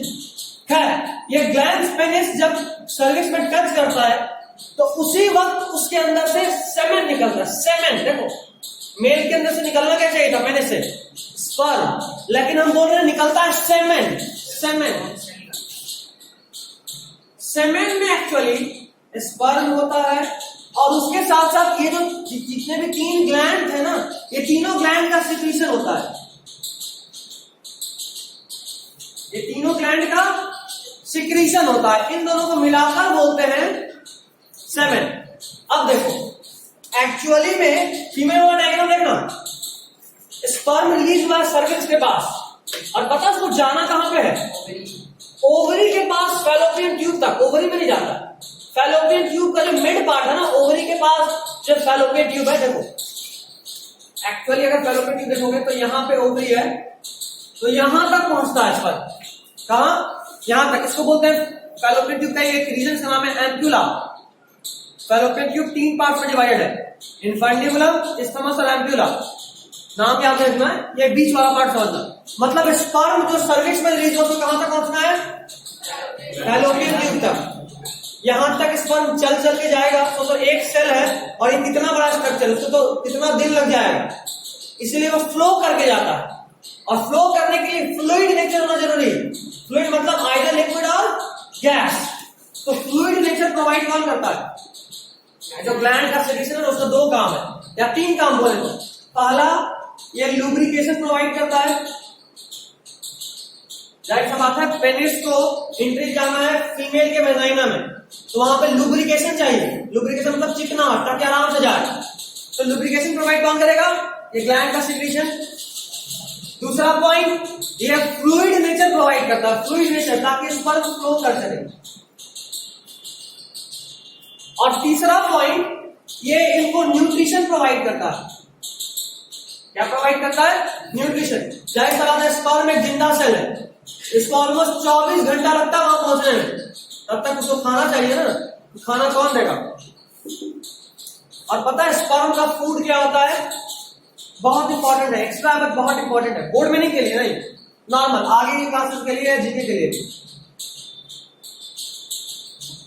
इसका फूड क्या है, फ्रुक्टोज। हमारा फूड क्या है नॉर्मली बॉडी सेल का, ग्लूकोज, ग्लूकोज। लेकिन स्पर्म का फूड क्या है, फ्रुक्टोज। और याद रखिएगा फ्रुक्टोज सिर्फ और सिर्फ मेल फीमेल दोनों मिलाकर सिर्फ स्पर्म का फूड होता है, सिर्फ स्पर्म का फूड होता है। और इसीलिए आप लोग न्यूज में सुनेंगे रेप विक्टिम्स जो भी होती है फीमेल, उनका मेडिकल कराया जाता है। जैसे ही कंप्लेंट हुआ कि रेप ऐसा कुछ हुआ है तो सबसे पहले मेडिकल होता है। और पता है मेडिकल टेस्ट में जो गायनिकोलॉजिस्ट होती हैं वो फीमेल के वेजाइना में यही चेक करती है। अगर वहां फ्रुक्टोज मिल गया मतलब कि रेप हुआ है, असॉल्ट हुआ है, समझे। क्योंकि फ्रुक्टोज और कहीं से नहीं आ सकता, ये जब आएगा तो स्पर्म के फूड के फॉर्म में सेमेन के साथ ही आएगा। फीमेल के बॉडी में तो फ्रुक्टोज होता ही नहीं, समझे बात। एक्चुअली में यही चेक होता है, ये असल में मेडिकल का क्वेश्चन था, एम्स में बात पूछा था, इसीलिए बोले कि बाद में बहुत काम आना कि क्या मिलता है, फ्रुक्टोज मिलता है, ठीक है। अगर फ्रुक्टोज मिल गया मतलब कि असॉल्ट हुआ है, नहीं तो मतलब कि फीमेल जो एलिगेशन लगा रही है वो गलत है, झूठा है, समझे। यही टेस्ट हो रहा है। खैर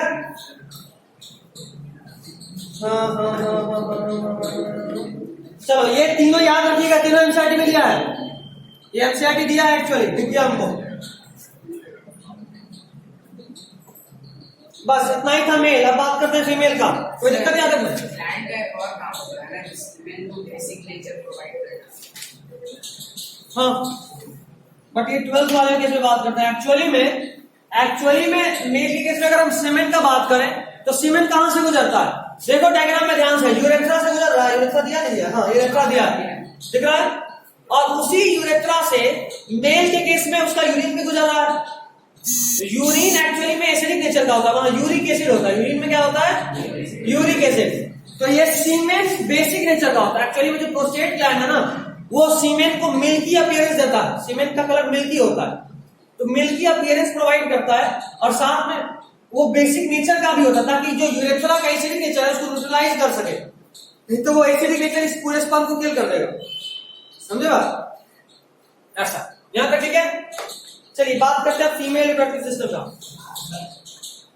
सर जो फीमेल में गया था तो पता कैसे चलेगा कि इस पर्टिकुलर पर्सन का?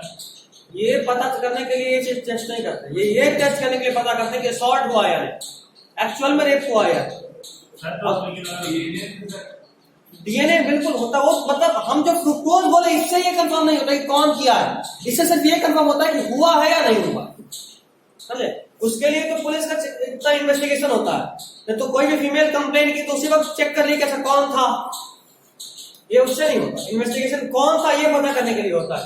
फ्रुक्टोज मिल गया मतलब ये कंफर्म कि हाँ हुआ है, और तब पुलिस अपना जांच आगे बढ़ाएगा, तब इन्वेस्टिगेशन करेगा।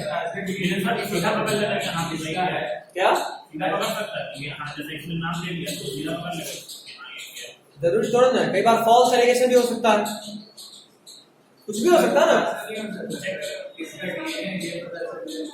डीएनए मान लो वहां से डीएनए मिल गया, लेकिन वो डीएनए किसका ये कैसे पता चलेगा? ब्लड टेस्ट किसका करें? दुनिया में एक ही आदमी है। समझे बात? जिस पर एलिगेशन लगा है सर उसका करेंगे। बिल्कुल करते हैं, ये करते हैं। 24 नहीं, फ्रुक्टोज अच्छे समय तक होता है, 24 घंटे तक ही नहीं, 2-3 दिन तक मिल जाएगा। खैर next is female reproductive system. इसीलिए बोला जाता है कि कुछ हुआ तो तुरंत बताइए, लेट करने पे ये नुकसान होता है। आप अपना एविडेंस खो देते हैं और सामने वाला उसको यूज कर लेता है। वकील का काम यही होता है, एक गलती की आप उसको यूज कर लेगा। और हमारा जो जुडिशियरी है, यहाँ पे एक सिद्धांत चलता है कि इनोसेंट अंटिल प्रूवन गिल्टी। जब तक ये साबित नहीं हो जाए कि वही किया, तब तक उसको इनोसेंट मानते हैं। तो जरा भी शक का गुंजाइश रहा तो सामने वाला बच जाता है। इसीलिए कोई मौका नहीं छोड़ना चाहिए किसी भी केस में। इसका तो मैं नॉर्मल सा बात है, बट किसी भी केस में।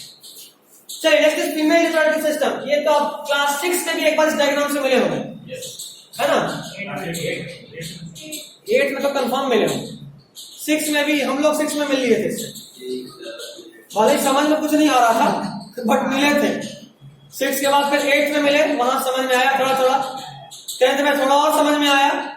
12th में तो मन आ गया, इतना पढ़ना। मतलब ये स्ट्रक्चर जिंदगी हराम किए हुए 12th में, इतना पढ़ना। हाँ, टीचर जाहिर सी बात, इतना छोटा बच्चा तो कुछ समझाए क्या, उसको कुछ समझ में आने वाला है। चीज समझ में तब आता है जब आप उसको अपने बॉडी के अंदर फील कर सकें। जब तक आप फील नहीं कर पाएगा बायोलॉजी को, समझ में खाना में आएगा। खैर चलिए, फीमेल रिप्रोडक्टिव सिस्टम का पूरा डायग्राम हम डील नहीं करने वाले हैं। अभी तक बात में बहुत अच्छा खासा डील हो गया है ना। वेजाइना के बारे में बात कर लिए, सर्विक्स के बारे में बात कर लिए, यूट्रस का ओपनिंग है। यूट्रस के केस में अंदर वाला लाइनिंग में आपको ब्लड लाइनिंग दिख रहा है रेड कलर का, हम उसी का बात किए थे। अगर प्रेगनेंसी नहीं हो तो वही सेट ऑफ करता है। एक ओवरी पर रेड कलर वाला ओवरी नहीं है सर, ये रेड वाला यूट्राइन लाइनिंग। हाँ, यूटेनाइन लाइनिंग है। बोलो, जो एक होता है वो ओवरी पर। हाँ बिल्कुल, ओवरी में प्रोड्यूस होता है। खैर पता है, ये जो यूटेनाइन लाइनिंग है ना, ये प्योर आर्टेरियल ब्लड से बनता है। मतलब ब्लड तो होता है तो ठीक है, बट ये प्योर ब्लड होता है, ऑक्सीजनेटेड। डीऑक्सीजनेटेड ब्लड से ये लाइनिंग नहीं बनती, ठीक है। खैर उसके बाद आइए ओवरी पे। ओवरी एग प्रोड्यूस करेगा। अच्छा, फीमेल के केस में अगर बात करें, जैसे मेल के केस में बात करें, तो मेल में जब मेल मैच्योर हो जाता है ना, तब स्पर्म का प्रोडक्शन शुरू होता है। बट अगर हम फीमेल के केस में बात करें तो फीमेल में एग का प्रोडक्शन कब शुरू होता है? एक पेरिस होता है मैच्योर होता है। बिल्कुल, जब फीमेल जन्म लेती है ना, उससे पहले ही फीमेल के ओवरी में एक बन के रखा रहता है, ठीक है, एक बनकर रखा रहता है, मैच्योर नहीं होता, एक सेल होता है एक्चुअली। और जब फीमेल मेंस्ट्रुएट करना स्टार्ट करती है तब वो ऑलमोस्ट बोलो थोड़ा सा मैच्योर करता है और फिर फर्टिलाइज होता है। फर्टिलाइजेशन के बाद एग फुली मैच्योर होता है और फिर आगे डेवलप होता है। ये भी नीट का क्वेश्चन रहा होगा कि एग में जो मैच्योरेशन होता है वो कब होता है, तो after fertilization before fusion of nucleus. जैसे ही स्पर्म एग में इंटर करना शुरू हुआ ना, उसी वक्त एग मैच्योर होता है। और पता है स्पर्म पूरा इंटर नहीं करता एग में, सिर्फ स्पर्म का हेड इंटर करता है। स्पर्म का अगर डायग्राम देखोगे तो ऐसा होता है, सिर्फ ये वाला पार्ट एग में इंटर करता है। ये वाला पार्ट को बोलते हैं हेड, इसको बोलते हैं टेल। ये मोशन में हेल्प करता है, सर्विक्स से लेकर फैलोपियन ट्यूब तक जाने में इसका काम है टेल का। पता है अगर स्पर्म का मोशन स्लो हो जाए तो सारा स्पर्म को मार देगी फीमेल का रिप्रोडक्टिव ऑर्गन। फीमेल का रिप्रोडक्टिव ऑर्गन स्पर्म को बहुत तेजी में इनगल्फ करता, निकलना शुरू करता मारने के लिए। जो सबसे तेजी में भागकर एक तक पहुंच गया सिर्फ वही फर्टिलाइज कर सकता है, नहीं तो मार देगा। अगर टाइम लग गया पहुंचने में तो मार देता।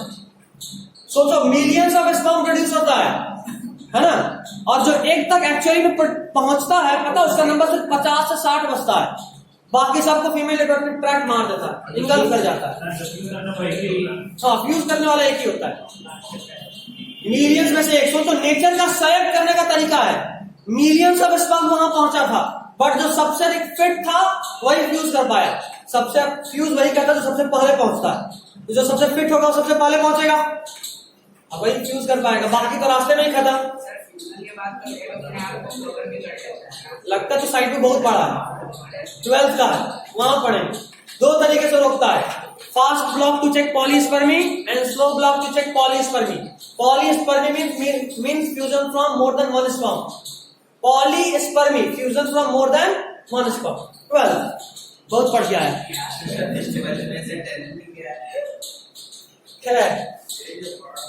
चलो ठीक है, ये समझ गए। फीमेल के केस में एक बहुत पहले बन जाता है, ये भी समझ गए।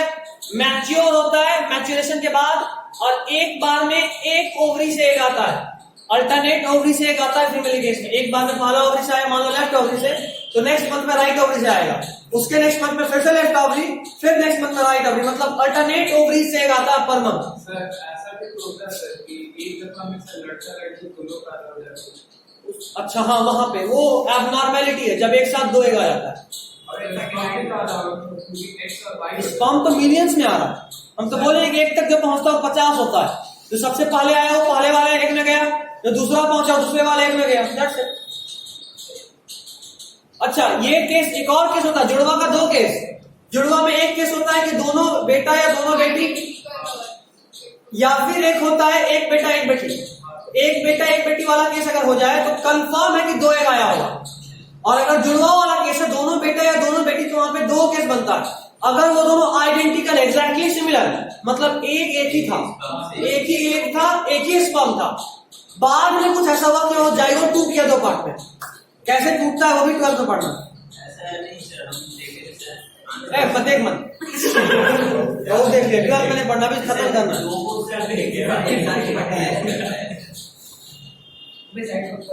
ऐसा नहीं होगा, एक बार में ही जाएगा। इंटर करने का कोशिश कर सकता है, बट एंट्री एक को ही मिलेगा। एंट्री हमेशा एक को मिलता है। एक उसके लिए तैयार होता है, जैसे ही पहला स्पर्म बस टच किया ना, बाकी को रोकना शुरू कर देता है। पूरा स्पर्म इंटर कर दिया तो ऊपर में ऐसा मोटा सा कवरिंग बना देता है कि स्पर्म चाह के अंदर नहीं हो सकता। कवर्ड। खैर चलो, ये सब आप लोग समझ गए। Next is page 138 third paragraph. What is placenta? 7 point है यहाँ। Page 138 third paragraph 7 point. What is placenta?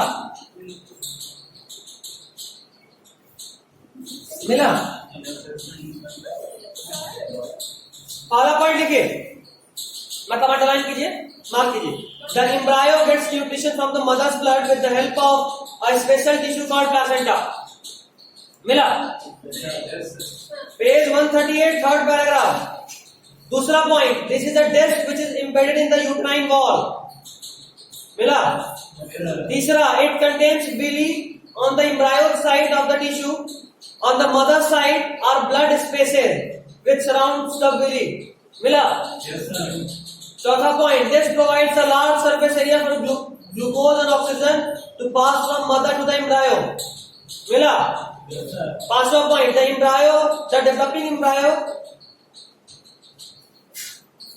the developing embryo will also generate waste substance which can be removed by transferring them into the mother's blood through the placenta. मिला?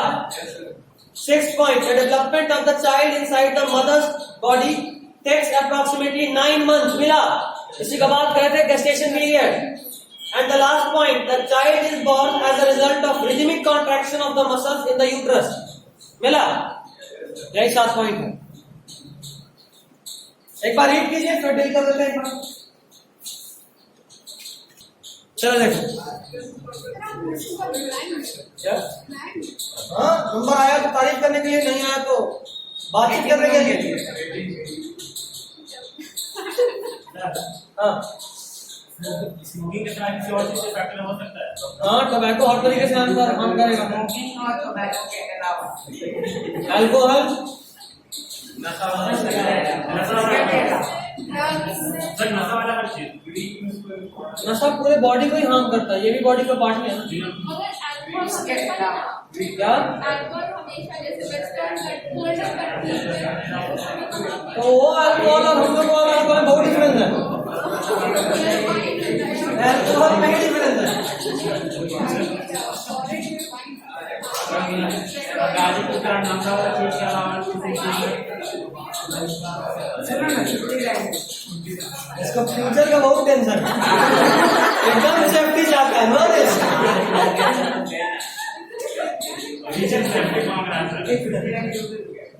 चलो इधर देखो. Next is placenta के बारे में थोड़ा जान लें. एक्चुअली में देखो, ये अगर फीटस है, इसका सर आप फिर से अपना प्यारा टिप्पणी बना. नहीं रे, फीटस है.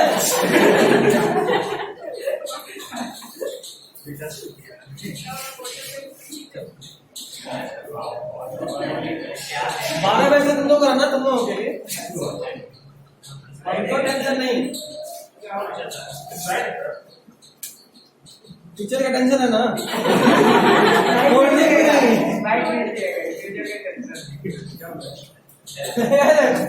This is uterus. This is uterus. Uterus और फीटस के बीच में का जो कनेक्शन होता है वो 2 पार्ट में बना होता है. यूट्रस और फीटस के बीच का जो कनेक्शन होता है कितने पार्ट में बना होता है? 2 पार्ट.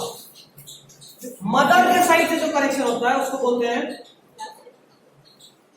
प्लेसेंटा, और फीटस के साइड से जो कनेक्शन होता है उसको बोलते हैं अम्बिलिकल कॉर्ड. ठीक है. तो मदर के साइड से प्लेसेंटा न्यूट्रिशन प्रोवाइड कर रहा होता है और फीटस के साइड से प्लेसेंटा अम्बिलिकल कॉर्ड बनता है. और ये दोनों जहां जुड़ा है ना, इसी को बोले डिस्क लाइक स्ट्रक्चर. बोले ना, डिस्क लाइक स्ट्रक्चर का हम लोग बात किए थे. यही डिस्क लाइक स्ट्रक्चर है. अब एक बार पूरा पढ़ लो, समझ में आ जाएगा. सर एक बार विली वाला बता. विली वाला पूछ जाएंगे. देखो, ये जो डिस्क लाइक स्ट्रक्चर होता है ना, यहाँ पे एक्चुअली में फूड का या फिर मतलब न्यूट्रिशन, ऑक्सीजन सबका ट्रांसफर होना है. एक्सक्रीशन भी बच्चा जो एक्सक्रीट करता है वो इसी के थ्रू यहाँ पहुंचता है, मदर के बॉडी के थ्रू वो बाहर निकलता है. यूट्राइन वॉल ये यूट्रस वाला जो पार्ट है यही यूट्राइन वॉल. यूट्रस का वॉल इज यूट्राइन वॉल. सुनो यहाँ सुनो. यहाँ पे बहुत सारा फिंगर लाइक प्रोजेक्शन होता है. जाहिर सा बात है यहाँ डिफ्यूजन होना है, और जहां कहीं भी डिफ्यूजन होना है बताए थे वहां डायरेक्ट कांटेक्ट होना चाहिए. तो डायरेक्ट कांटेक्ट के लिए विलाई होता है जो सरफेस एरिया को इंक्रीज करता है. समझे? अब बोलो, कुछ पूछ लेते हो. ये जब मदर का कोई ऑर्गन खराब हो जाता है सर, तो बेबी का उसको देता है न्यूट्रिशन प्रोवाइड, कोई स्टेप देता है कि दोबारा हो जाता है. ये हम भी सुना है. एक्चुअली में हम बात किए थे कि ह्यूमन के केस में भी एक सेल को स्टोर कर सकते हैं जो प्लासेंटा में होता है. वो सेल होता है स्टेम सेल. ये सेल बहुत काम का होता है. जिस सेल में एबिलिटी होता है बॉडी के किसी भी ऑर्गन को, यहाँ तक कि पूरा बॉडी बनाने का एबिलिटी. ठीक है, तो यही सेल का कांड क्या चल। यही पूरा बेबी का बॉडी बनाता है क्या? हाँ बिल्कुल, ये पूरा बॉडी इसी से बनता है। ठीक है, कोई कष्ट परेशानी नहीं। नेक्स्ट इज, अगर एग फर्टिलाइज नहीं हुआ तो क्या होगा यार? मेंस्ट्रुअल फॉल होगा। प्रेगनेंसी हुआ तब तो यूट्रस का इनर लाइनिंग मेंटेन रहा, प्रेगनेंसी अगर नहीं हुआ तो ब्रेक डाउन करेगा और फॉल ऑफ करेगा, उसी को बोलेंगे मेंस्ट्रुअल फॉल। पूरे पैराग्राफ को पढ़ लीजिए भैया। उसके बाद हाँ, हेडिंग जो है 8.3.3 समझे? इस क्वेश्चन का आंसर पूरे इसमें दिया हुआ है। क्या होगा सर? मेंस्ट्रुअल फॉल, मेंस्ट्रुएशन, ऐसा करके लिखो, मेंस्ट्रुएशन। मेंस्ट्रुएशन क्या होता है आपको हम बता चुके हैं, आप भी पहले से जानते हैं, इतने बड़े बकलोल तो है नहीं, है ना, 8 से पढ़ते आ रहे हैं, उसको पता ही होना चाहिए। नेक्स्ट इज रिप्रोडक्टिव हेल्थ, ये सबसे जबरदस्त टॉपिक है।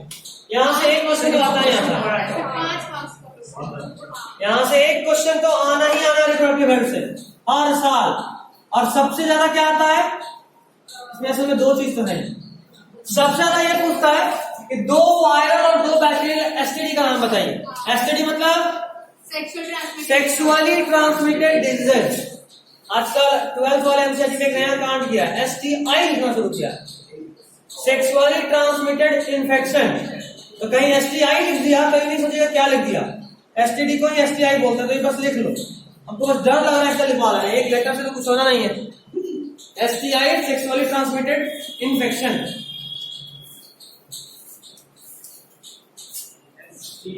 STI sexually transmitted infection. Example लिख लीजिए बस, पहला वायरस से जो होता है, साइड में लिखिए, फ्रॉम वायरस। वायरस का नाम लिखिए, वायरस से 2 होता है, जरा बताओ क्या? HIV और वॉर्ड। बीमारी का नाम है एड्स, ना कि HIV। HIV virus HIV virus है, ह्यूमन इम्यूनो वायरस, या फिर इसका एक और नाम है ह्यूमन इम्यूनो डिफिशियंसी वायरस, जो ह्यूमन के इम्यून सिस्टम को खत्म कर देता है। जिसको भी एड्स होता है कभी भी एड्स से नहीं मरता। एड्स बॉडी के इम्यून सिस्टम को इतना वीक कर देता है कि छोटा सा सर्दी भी आपका जान ले सके, समझे? तो एड्स वाला पेशेंट कभी भी एड्स से नहीं मरता, बाकी किसी और बीमारी से मरता। क्या ना वायरस है, तुम बताए भी थे ना, वायरस का बहुत चक्कर होता है, मारा हुआ भी कैसे, पहले मरा हुआ है ना। सर एक HIV और एक और जेनाइटल वॉर्ड, HIV नहीं, HIV वायरस का नाम है, एड्स और दूसरा जेनाइटल वॉर्ड्स। वॉर्ड समझते हो? मस्सा होता है ना, मस्सा। अगर जेनाइटल ऑर्गन में कहीं आसपास या उसके आसपास कहीं मस्सा हो, मतलब यूं कि जब आप रिप्रोडक्टिव एज को क्रॉस कर जाए, जब आप मेटिंग आपका होना शुरू हो जाए, मैरिड लाइफ है आपका, उसके बाद अगर बॉडी पे कहीं वॉर्ड्स बने तो थोड़ा सा टेंशन होने वाला बात, क्योंकि हो सकता है कि ये वॉर्ड जेनाइटल वॉर्ड हो, और ये कहीं भी हो सकता है, कहीं भी हो सकता है, बट मोस्टली जेनाइटल ऑर्गन्स में होता है। अभी मस्सा है, कोई टेंशन नहीं, बट अगर रिप्रोडक्टिव एज मतलब मेटिंग के बाद, रिप्रोडक्टिव लाइफ शुरू होने के बाद अगर ऐसा हो रहा है, तो हो सकता है कि कहीं ये इन्फेक्शन ना हो, तो उस वक्त उसका टेस्ट कराना चाहिए। और ये मोस्टली टेंशन करता है फीमेल में, मेल में कुछ नहीं होता है। सिर्फ जो भी इन्फेक्शन है जाकर प्रोस्टेट में बैठ जाएगा, प्रोस्टेट में स्वेलिंग होगा और यूरिनेशन में दिक्कत होगा, बर्निंग यूरिनेशन होगा। बट फीमेल में तो बहुत सारा चीज होता है, इतना ऑर्गन है कहीं भी इन्फेक्ट कर सकता है, पस बना देता है, स्वेलिंग कर देता है, कई बार PID कॉज करता है, पेल्विक इन्फ्लेमेटरी डिसऑर्डर जिससे एबॉर्शन होगा, या हो सकता है फीमेल स्टेराइल भी हो जाए, बहुत हो सकता है। फीमेल के केस में ज्यादा कंसेशन की जरूरत है, सारा सेक्स ऑर्गन या सारा रिप्रोडक्टिव स्ट्रक्चर तो वही है, मेल में तो सिर्फ स्पर्म पहुंचाने वाला टेंशन है। तो वायरस से दो, जेनाइटल वॉर्ड्स और एड्स। एड्स किससे कॉज होता है? HIV। एड्स किससे कॉज होता है? HIV। नेक्स्ट इज बैक्टीरिया से कौन कौन? Gonorrhoea, syphilis. सिफिलिस और gonorrhoea. Second paragraph first line, नहीं फर्स्ट पैराग्राफ चौथा लाइन में लिखा हुआ है, पेज 139, गोनोरिया सिफिलिस दोनों का स्पेलिंग मिला? First paragraph fourth line page 139, gonorrhoea और सिफिलिस का स्पेलिंग लिखा हुआ है, दोनों को साइड में लिख लीजिए। ये बैक्टीरियल एसटीडी है, सबसे ज्यादा यही पूछता है। गोनोरिया और सिफिलिस, सिफिलिस भी बहुत खतरनाक है, बहुत खतरनाक है। सिफिलिस की जो बीमारी है बहुत खतरनाक। क्या होता क्या है? इन्फेक्शन है, सब इन्फेक्शन। क्या कहाँ पे क्या क्या पूछ रहे हो? बोलो।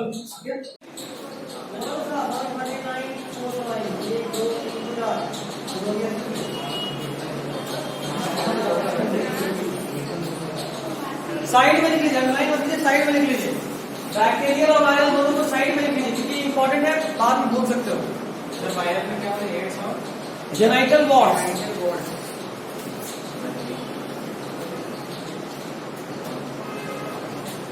ठीक है।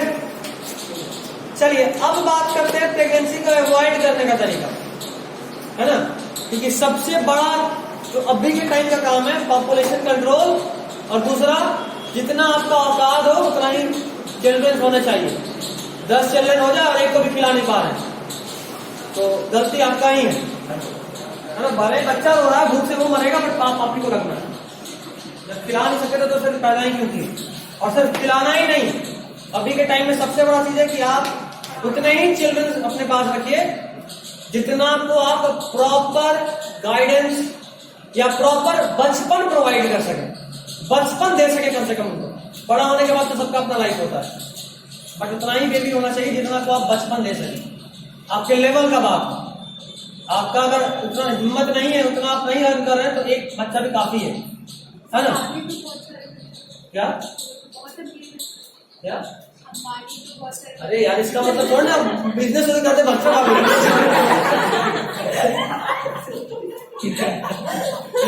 केयर भी चीज होता है। केयर कहाँ से लेके आइए, माँ थोड़ी ना पता ला सकता है, माँ तो नहीं ले सकता, गाइडेंस देते हैं। माँ कहाँ से लेंगे, माँ का प्यार कुछ और चीज होता है। 22 साल तक पढ़ाओ, उसके बाद लखपति बन जाओ। खैर चलो, प्रेगनेंसी अवॉइड करने का तरीका,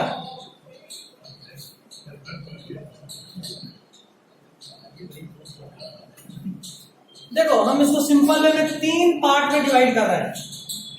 पहला मैकेनिकल बैरियर, दूसरा कॉन्ट्रासेप्टिव और तीसरा सर्जिकल। 12th में आओगे तो डिटेल में ये पूरा एक चैप्टर बनेगा। 12th में एक चैप्टर है रिप्रोडक्टिव हेल्थ, एक चैप्टर है। 10th वाला बहुत 20 मार्क के तुम लोगों को दिया है सारा सिलेबस, सारा कुछ कम क्या आधा इसमें पढ़ो, आधा उसमें पढ़ो, फिर आधा इंतजार बहुत बड़ा चीज होता है। इंतजार करने ना, और उसके लिए मतलब बोलते हैं पढ़ने का शौक बढ़ता है। नया नया बुक देख के कितना पढ़ने का मन करता है। ये होता साल भर इंतजार अगले क्लास ऐसे करके देखते हैं कितना पहला is mechanical barrier, mechanical barrier, दूसरा इज कॉन्ट्रासेप्टिव और तीसरा इज सर्जिकल मेथड।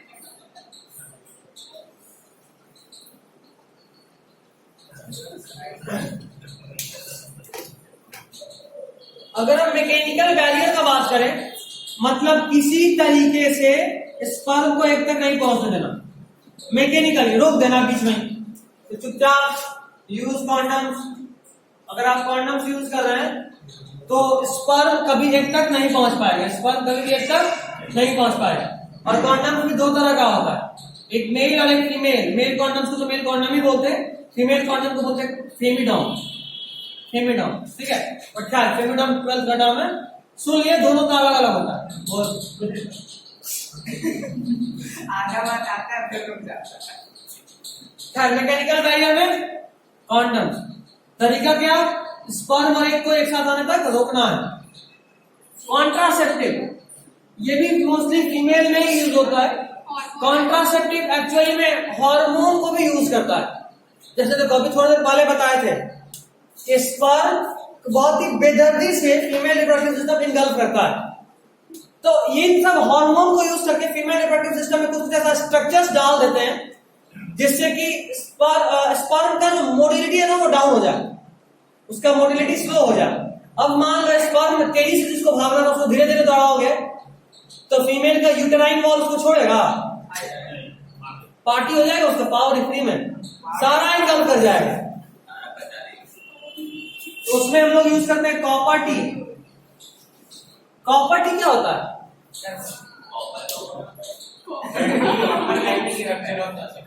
क्या? हाँ बिल्कुल, कॉपर का बना हुआ टी लाइक स्ट्रक्चर। और पता है वो क्या करता है? वो फीमेल के वेजाइना में इंसर्ट करते हैं, वहां पे वो कॉपर Cu2+ आयन रिलीज करता है और वो Cu2+ आयन स्पर्म के मोटिलिटी को डाउन कर देता है और उसके बाद बाकी काम फीमेल का यूट्राइन वॉल कर देता है।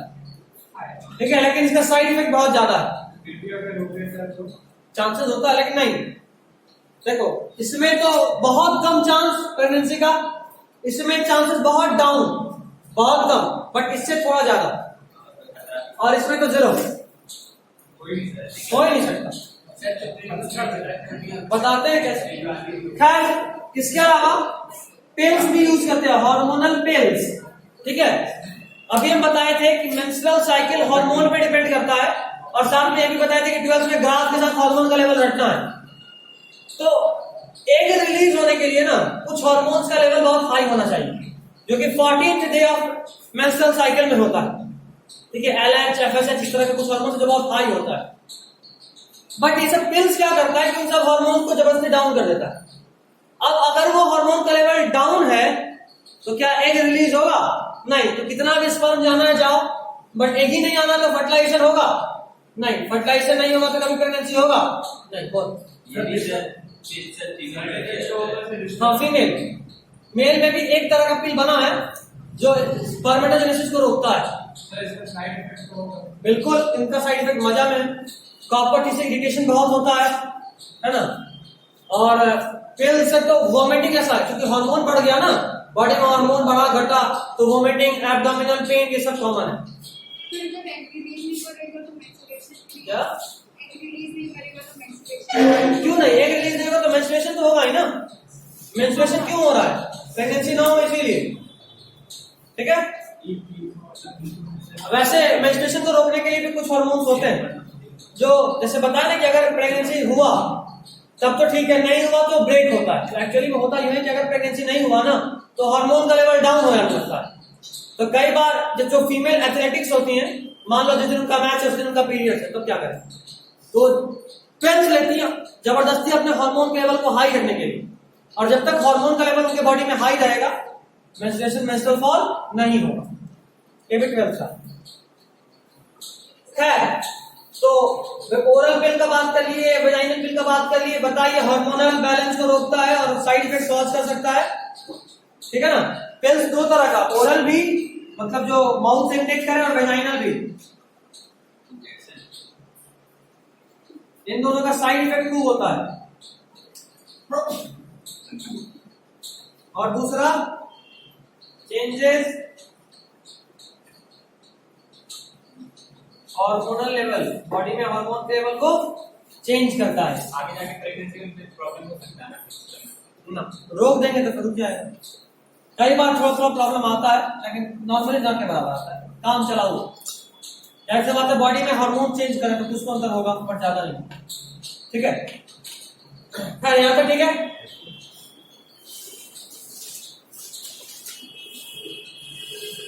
अच्छा, इसमें एक और है, लिपीज लूप। लूप लिखा है एनसीईआरटी, और इसका साइड इफेक्ट बताए अभी, इरिटेशन कॉज कर सकता है।